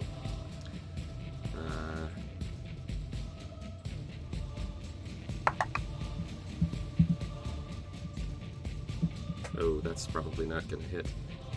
That is a 5 plus 7 for 12. That just hits. That just hits, yes. It's big, and you do have Bardic Inspiration left still. I do have Bardic Inspiration, so this 12, is a 12 spell. is exactly what you need to hit. So this is 3d8, and then I will throw the extra. It's a d6 I get to throw into the damage? Yep. Okay. Oh, that's not good. Alright, so 7 and 1 is 8. Plus 2 is 10. Plus 4, 14. What kind of damage is this? Psychic damage. Ooh. Maybe a mistake. 14 psychic damage. 14 psychic damage.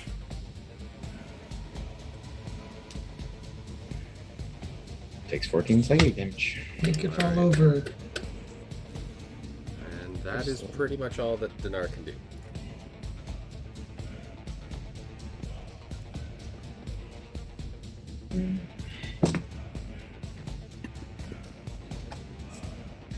Dork. Okay, well, so if I'm remembering correctly, being restrained means that this tentacle will have advantage on attacks against me, right? Well, in for a penny, in for a pound. Time to reckless attack. As Torque is being constricted by this thing, he'll get an arm free and reach in and pull out his other arm and pull out the trident. Because he noticed that the tidal wave didn't seem to hurt as much as it should, so maybe something with a bit more of a sticking point will help. He's a smart Barian. Barbarian. So reckless attack, canceling out the disadvantage from being restrained. 11. I know a 12 hits, so let's put that inspiration up. What's that? Yeah, 11 is not, so. Throw that inspiration and you'd hit. I mean, you literally just need a 1, so. So that'll be a Yes. 13 now. So yeah. Let me just make sure my rage damage is toggled on. Fight is all me.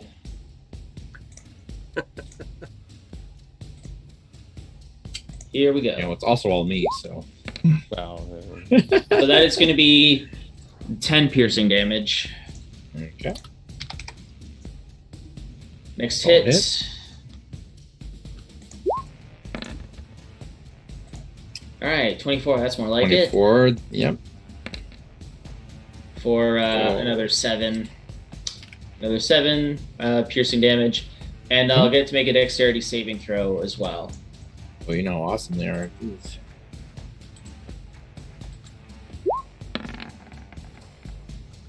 Oh, 15. So he'll take an additional 2 lightning damage. Done.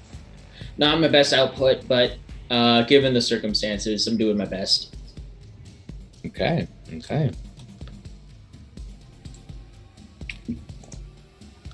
Dinar, please make a Constitution saving throw for me Uh-oh. Okay. as the tentacle begins to tighten around you. Maybe I should have saved that inspiration for this. Okay, so that's an 11 plus 3 for 14. But if it fails, I do have my arcane That is a deflections. Okay, so I do have my arcane deflection still. So I will boost that to an 18 with my arcane deflection. In that case, you take 5 points of squeeze damage instead of the full 10. Okay, so now I've got to roll concentration for my Shadow Blade. As it begins to squeeze tight around you and you feel it constricting and you're like... So I rolled a 6 on my concentration save plus my 3 constitution, so that's only a 9. Do I lose it? No, it's because you beat 5, so... No, but sorry, I was rolling concentration on my Shadow Blade. Yeah, it's 10 or half. Oh, the yeah, damage, yeah, taken, you only- whichever's higher. Yeah, so yeah, you rolled a 9. Yeah. Sorry. Okay. I was thinking your con check. Yeah, you have to roll minimum 10 there Okay. So I lose on my that. Shadow Blade. Talk. Yeah, Likewise, please make a Constitution saving throw. you got it, boss. Wow, Whoosh. At 1. Oof. all my good rolls are come back to haunt me. So you take 14 halved anyways, though. So you take 7 points of bludgeoning damage as you are squeezed. The tentacle starts to wrap itself tighter around you. I think you hear just a bit of like cracking, crunching of my shell. Mm-hmm. Torque just kind of lets out a low groan. Aelin.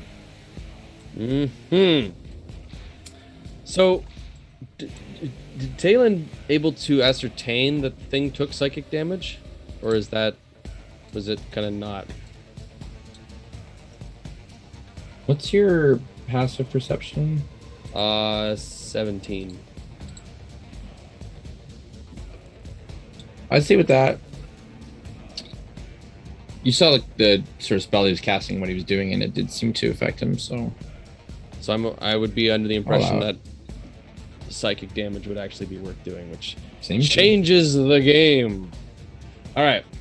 So the one that is currently got Dinar, I'll continue to propel the wind into the sails with the one hand. I'll switch hands so that I can angle out that way.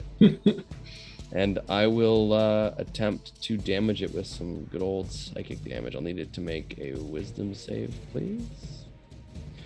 A curse upon you, sorrow, fall thick and fast. Your days have been numbered, each hour your last. That's a 2. May the land, sea, and sky turn to swallow you whole. For 17 psychic damage. Boom. And forever never forget what you stole. Dinar, the force around you suddenly goes slack as the tentacle kind of becomes lifeless. And you do fall into the water with it. I was gonna say, how You're far kind of up like- was I? No, it's kind of more of like a gentle, like unfurling, like rolling down, kind of into Okay. the water as it sinks below the waves. Very good, very good. And you are Flicker And, kind of left hanging out there. I'll throw another. I'm gonna hold on to my last Bardic Inspiration just in case. I Okay. might need it. Inspiration on who? Sorry. No, I'm holding on to my last one Oh, just to be on the gotcha. safe side. I think. So what were you doing with your gust spell there? Were you Continually propelling the ship because I'm assuming we want to get moving. right? Okay, I forgot to move it last time as well. You and the ship. I do have a plan. Dinar, do you have water walk? Please, that would be helpful. Well, water breathing. I have water breathing, yeah. water walk would be better. The problem is it's a range of 30 feet. So if you guys can get within 30 feet of me, you're good.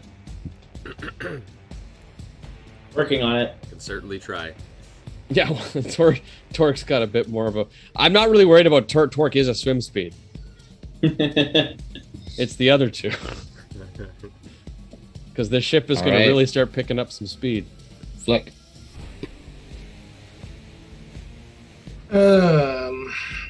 This way! No, I'm gonna go save Torque. So Such a heroic goblin. he's my little buddy. What can I do? So I think how this is gonna work is I'm going to bonus action Misty Step, 30 feet. Yeah. Then move, and I will paddle half my speed to get here. And then I will stabby stab with the old daggerino here. So 19. You know that. That'll hit. Mm-hmm. 10 piercing. And then a 13, which we also know hits. Yep. For another 11. Hey, Two good stabs. Flick is wrecking these tentacles, man. Yeah. I want calamari tonight. We don't want to eat these things. Unlikely. As you- Yeah. With you. That it for Flick? Yes. I'm still concentrating on that hex if I ever get a chance to reapply it. Okay. Dinar.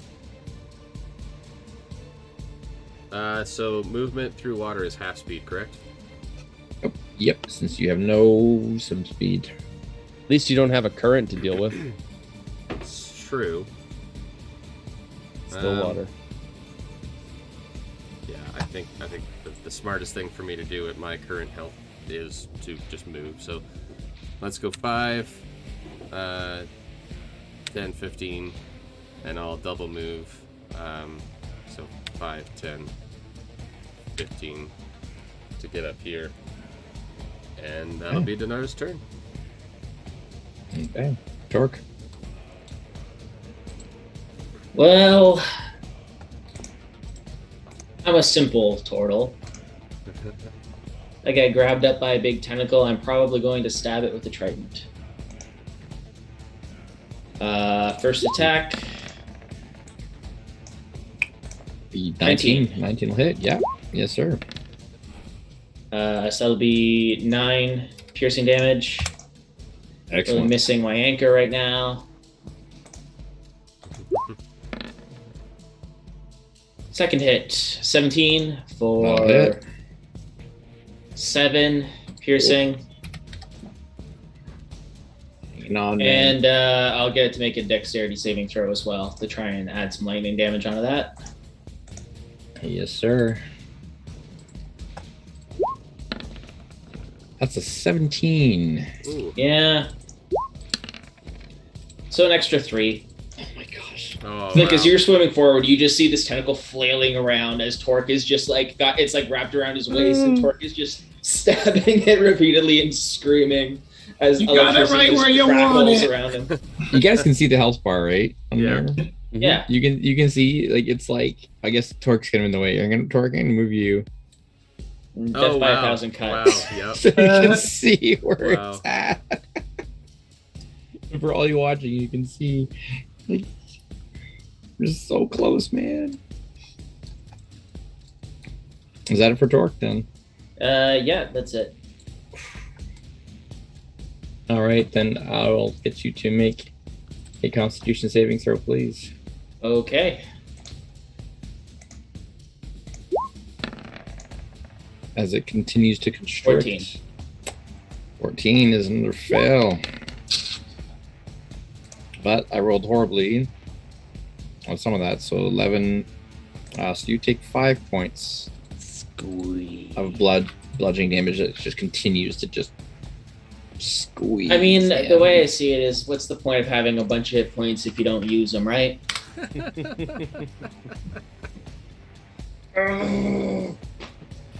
You're not wrong.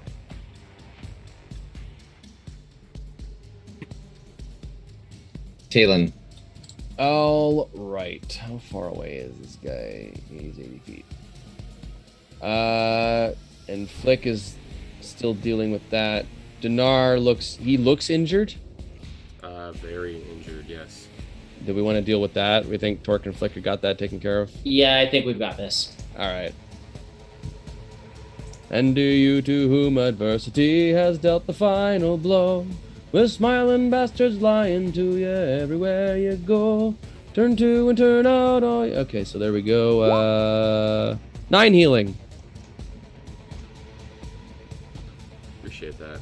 And for my action, Flick can just ride on the back of Torque, right? Yeah. I am one size larger than him. He can technically use me as a mount. Yeah. Maybe. Okay. I'm going to use my action to cast Shape Water to create a patch of ice. Sort of, depending on how you will permit this, I want to bring the water up. I want to shape water in a way that would allow Dinar to have an easier time getting onto the ship. The way I envision that is by freezing a chunk of it so that he can climb onto that to then start to work his way up the ship rather than having to come out of the water itself. Yeah. Because I feel like coming out of the water up the side of a ship is really difficult, but if you have like a standing point that's Yeah, at sea you're just level, giving it's- it. Yeah, I get what you're saying. Yeah. So that's what I'd like to do with my action. Sure. Like a dive platform off the back. You're still keeping your gust going on that, right? Yes, yeah, that does not take concentration. It just lasts for an hour.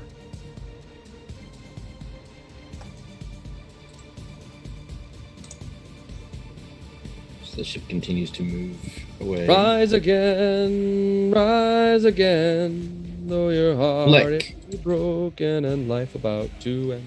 All right. Let's wreck this dude up.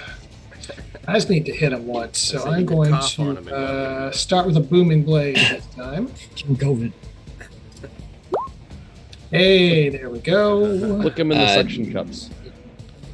23 is gonna hit you. 10 points of damage. Is it still kicking? No, it's not. 10 points of damage as it releases its grip on Torque and just slops down. Peal of thunder across the water top. Turning around behind you, you see the Radiant Dawn slowly starting to pick up speed a little bit as you see Talon just kind of keeping that gust going in the sails as it's moving.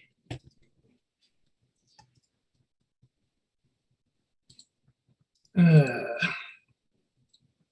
okay, little guy? I like to think that like as Flick takes up the tentacle at the base, it just goes slack and falls at once. The Torque just plummets into the water. And then he doesn't surface for a few seconds. And then the water beneath Flick starts to bubble. And then Torque just rises out of the water, already like in a breaststroke position with Flick just like perfectly positioned on his back. Yeah, I mean, fellas, with your swim speed, you could definitely catch up to the ship. Oh, yeah. Away'd be all dash right action over if there. the wind was in our sails. Away'd be all right if So this from wind there, was in our sails. Dash action over to here With and pull myself up. And You guys we'll all get all aboard. hang Easy enough. on As Torque behind. swims, he's going to have his face in the water looking straight down, see if he can see below the surface. Give me a perception check. Would you like some assistance with that? Can you? Yes. You're on the boat. I make the water completely clear where he's trying to look, Does that give me advantage? Yeah, I'll give you advantage on that. removing all opacity Right. or opaqueness. Oh man. Even with the advantage, that was some hot garbo. 13. It's okay. It doesn't take much for you to see what lies beneath the waves. Oh, geez. Hi. Yeah. Giant, Hello. almost worm-like edifice comes up out of the water. These just a big mouth at the end of it, ringed with teeth. The teeth just kind of pulsing and moving, stirring in the sand around it. At least a dozen different places you can see the tips of tentacles just. 3 bloody stumps, right? They are nowhere to be seen. In Aquin, Torque will just say, "We'll be back for you soon," and begin hauling himself up the side of the ship. Oh. Begin to make your way away from it. Oh, ominous music. Look at the freaking thing, man. Yeah. Deserves ominous music. Oh man, look at how big that health bar is. Can't just show you a picture like that and be like, no ominous music. Come on. All right. So as you go above the waves, the ship begins to pick up speed, slowly move away.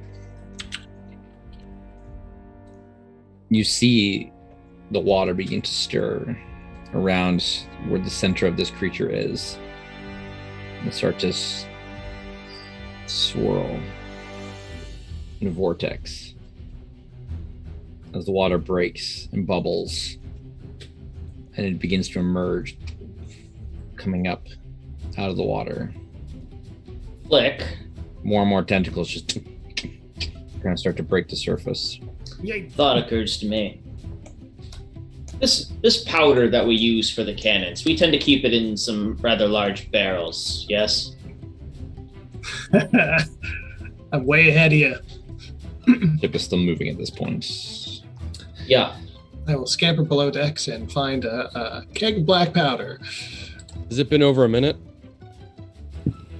Probably by this point, yeah. I will reapply another casting of Gust of Wind. Okay.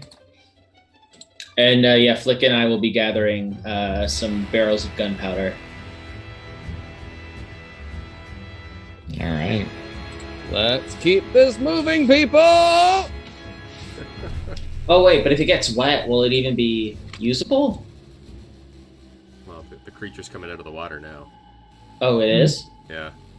Well, in that case. It's like raises up, stretching higher. 10 well, feet. that changes the game a little bit. 15. How 30. many barrels of gunpowder do we have? 50. Just right up out of the water, like a massive tower.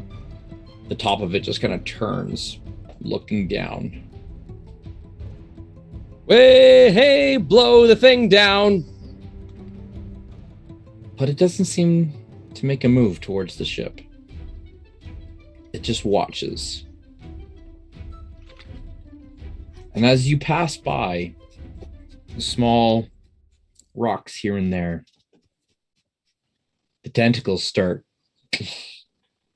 slamming at the rocks all around. And you watch as on both sides of this passage used by ships, debris just begins to block and litter and just be smashed apart, essentially cutting off passage through this area. In front of us? Back or the way behind we us? came, or Behind you, Okay. yes. Okay. The main I shipping think the worst is passage behind us, folks. between the Sea of Souls and the other side of the archipelago is now cut off. Well, we didn't want to go back that way anyway. Not yet. I'm It's a sure lot harder for them to take this ship. never hear from them again. As it continues to rise ever so slightly, looking a good 60 to 70 feet up in the air at this point. In the distance, you hear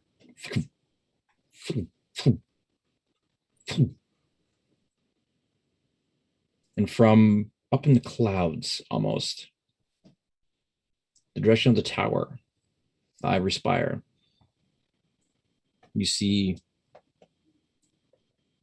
lights just kind of streaking missile-like, one after the other, slamming into the creature, slamming into the tentacles around. Orange, black, green, various elements. You detect a number of arcane signatures as these missiles just slam into it. You hear a bit of a kind of echo through the water as it begins to go back underneath. Tentacles subsiding, slamming against more rocks, basically just destroying the entire area, bringing it all down upon itself as it sinks beneath the waves, bringing more rocks down upon it, almost creating a shelter from the rubble. The arcane blasts quiet. The sea calms around you again as you continue to sail towards the tower, who appears to be aware of the situation and the creature who resides within this area. And that's where we'll pick it up next time. Help! Well, At last! at least we know where. At least we know that we'll have a reception. I think we have an idea of where that iron was all going. Maybe, yeah. The purpose for it, perhaps. Man. I couldn't remember the state that we left that tentacled creature in when we fought the first time, because that was episode 2. Mildly annoyed. Yeah. In short, one tentacle out of a million. Yeah, That's, no kidding. We just come and pick off a few every now and then, you know. Eventually we'll whittle it down to 0. Like a mosquito biting in a hard to reach place. Pretty fond of that one, huh? Yeah. That's because I came up with it on the spot. That's why. You're like, I gotta use the one again. Well, that was fun. Thank you for joining us, everyone. If you have not already, please do follow us here on the Twitch. If you're watching this on the YouTubes, please subscribe and like on the YouTubes. If you're checking us out on the Podbean, then that's awesome. Follow us on there and share with wherever you don your graces of social media presence. Those are words. That makes It's a sense. proper sentence. Yep. It was a proper sentence. I think some yes, of that was conjugated.